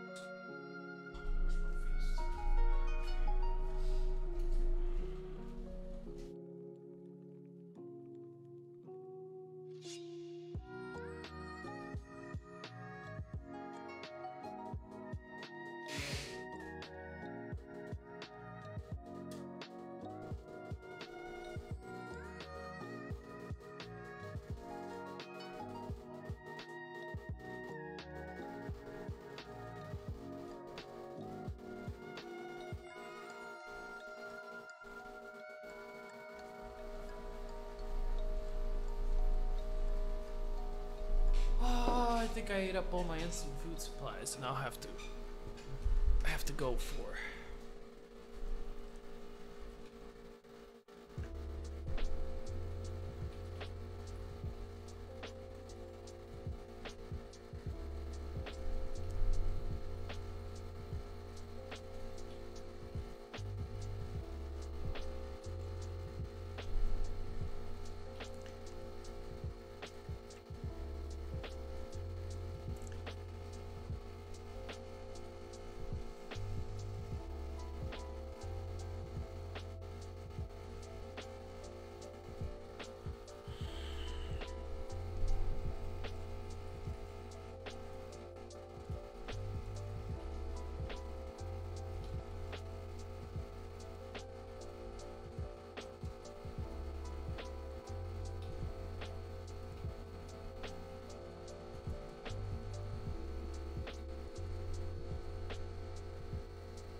hood stories, man.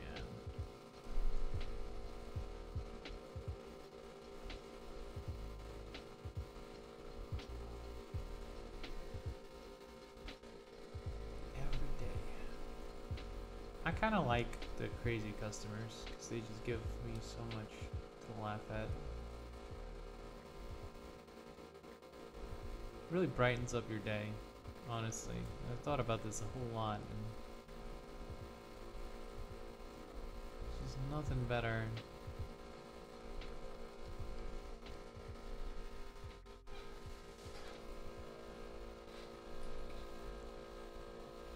than witnessing a hood story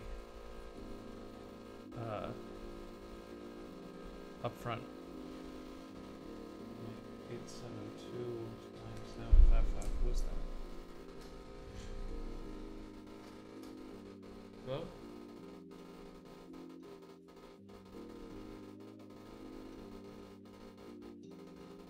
Hi, yeah.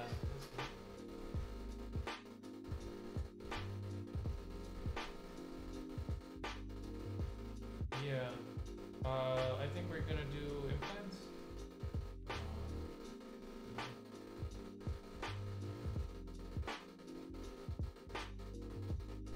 Okay. Okay, have it going.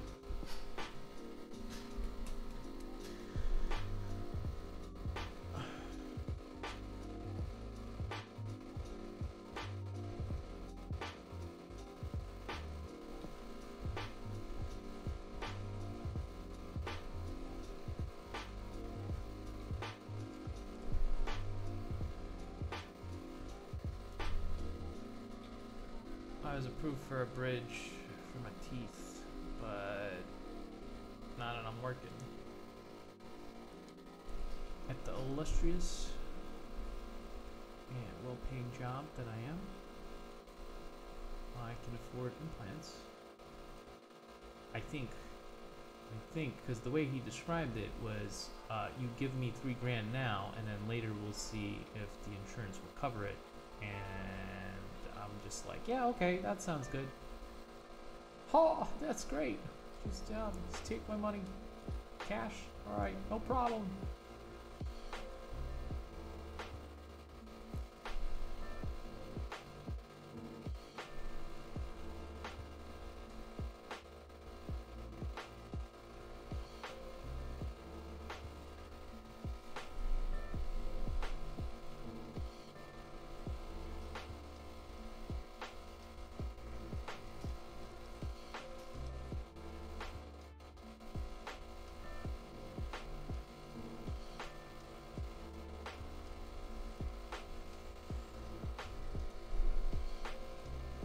Yeah, dental is tough, man.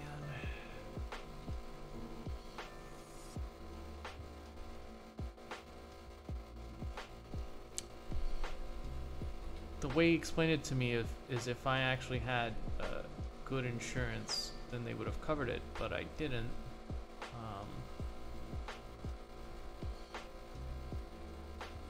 And now if I switch insurance, they won't cover it because there's a missing tooth clause. So, double got him.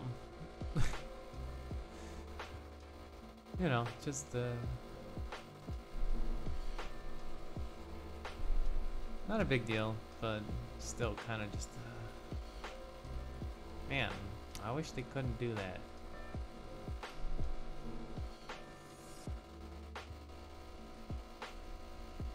But I guess there's a whole cadre of people like me that wait till the last minute to get insured, and then it's like, oh.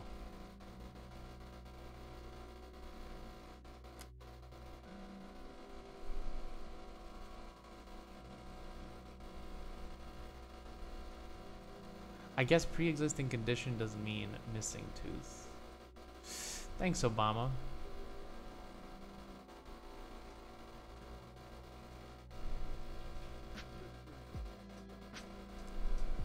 And thank you, Heritage Foundation, for coming up with the plan.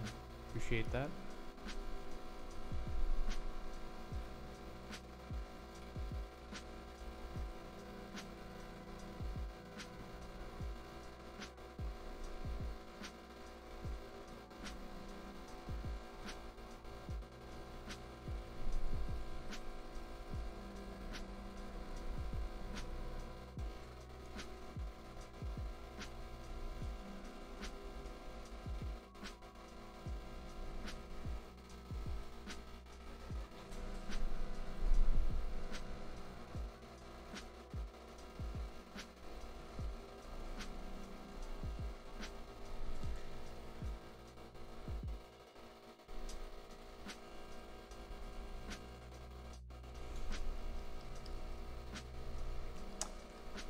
still looks fat. Let me try to cut down a little bit.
Hey.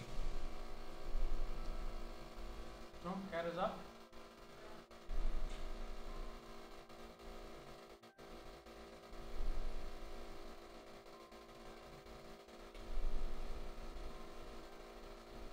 But yeah, I'm glad I have such awesome coworkers. They really make it worthwhile.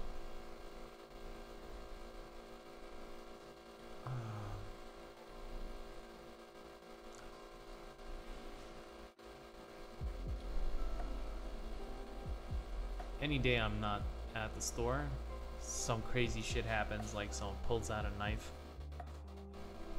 My small Ulu assistant manager. It's like, why you gotta pull out a knife on her? That doesn't make sense.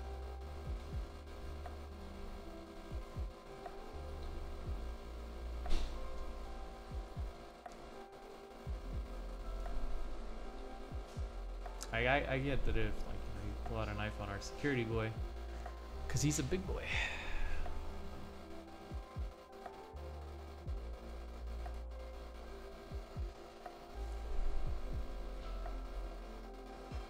Pull this in a little bit.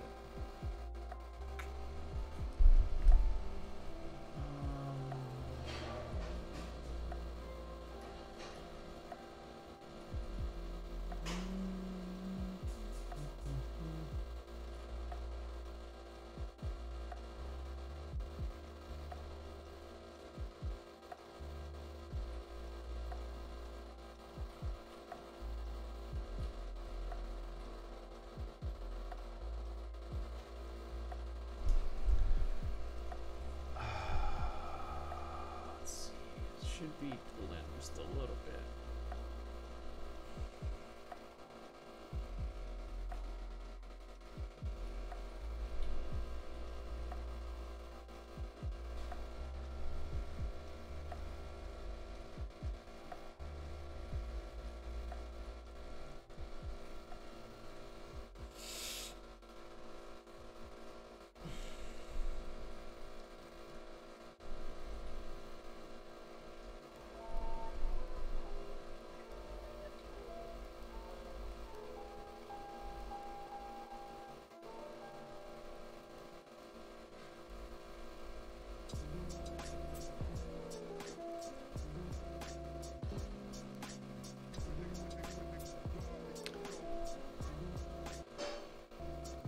Also, I have a theory on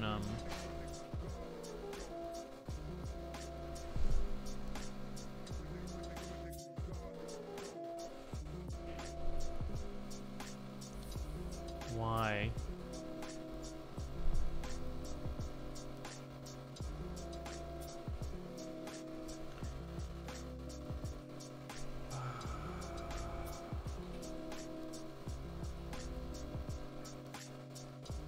I don't know, there's such a generational gap, why there's like such a big contrast in dominant ideologies right now, and I think it's because the intermediate portion, Generation X, or right before the millennials, right before the boomers, are completely shut out of political discussion, and here's what you get. You get two completely different Americas. They just cut it at the middle, I think. I think that could be. I think that's a valid idea. I'm not sure how you would go about proving that. Something Fox News is bad. Filthy boomers.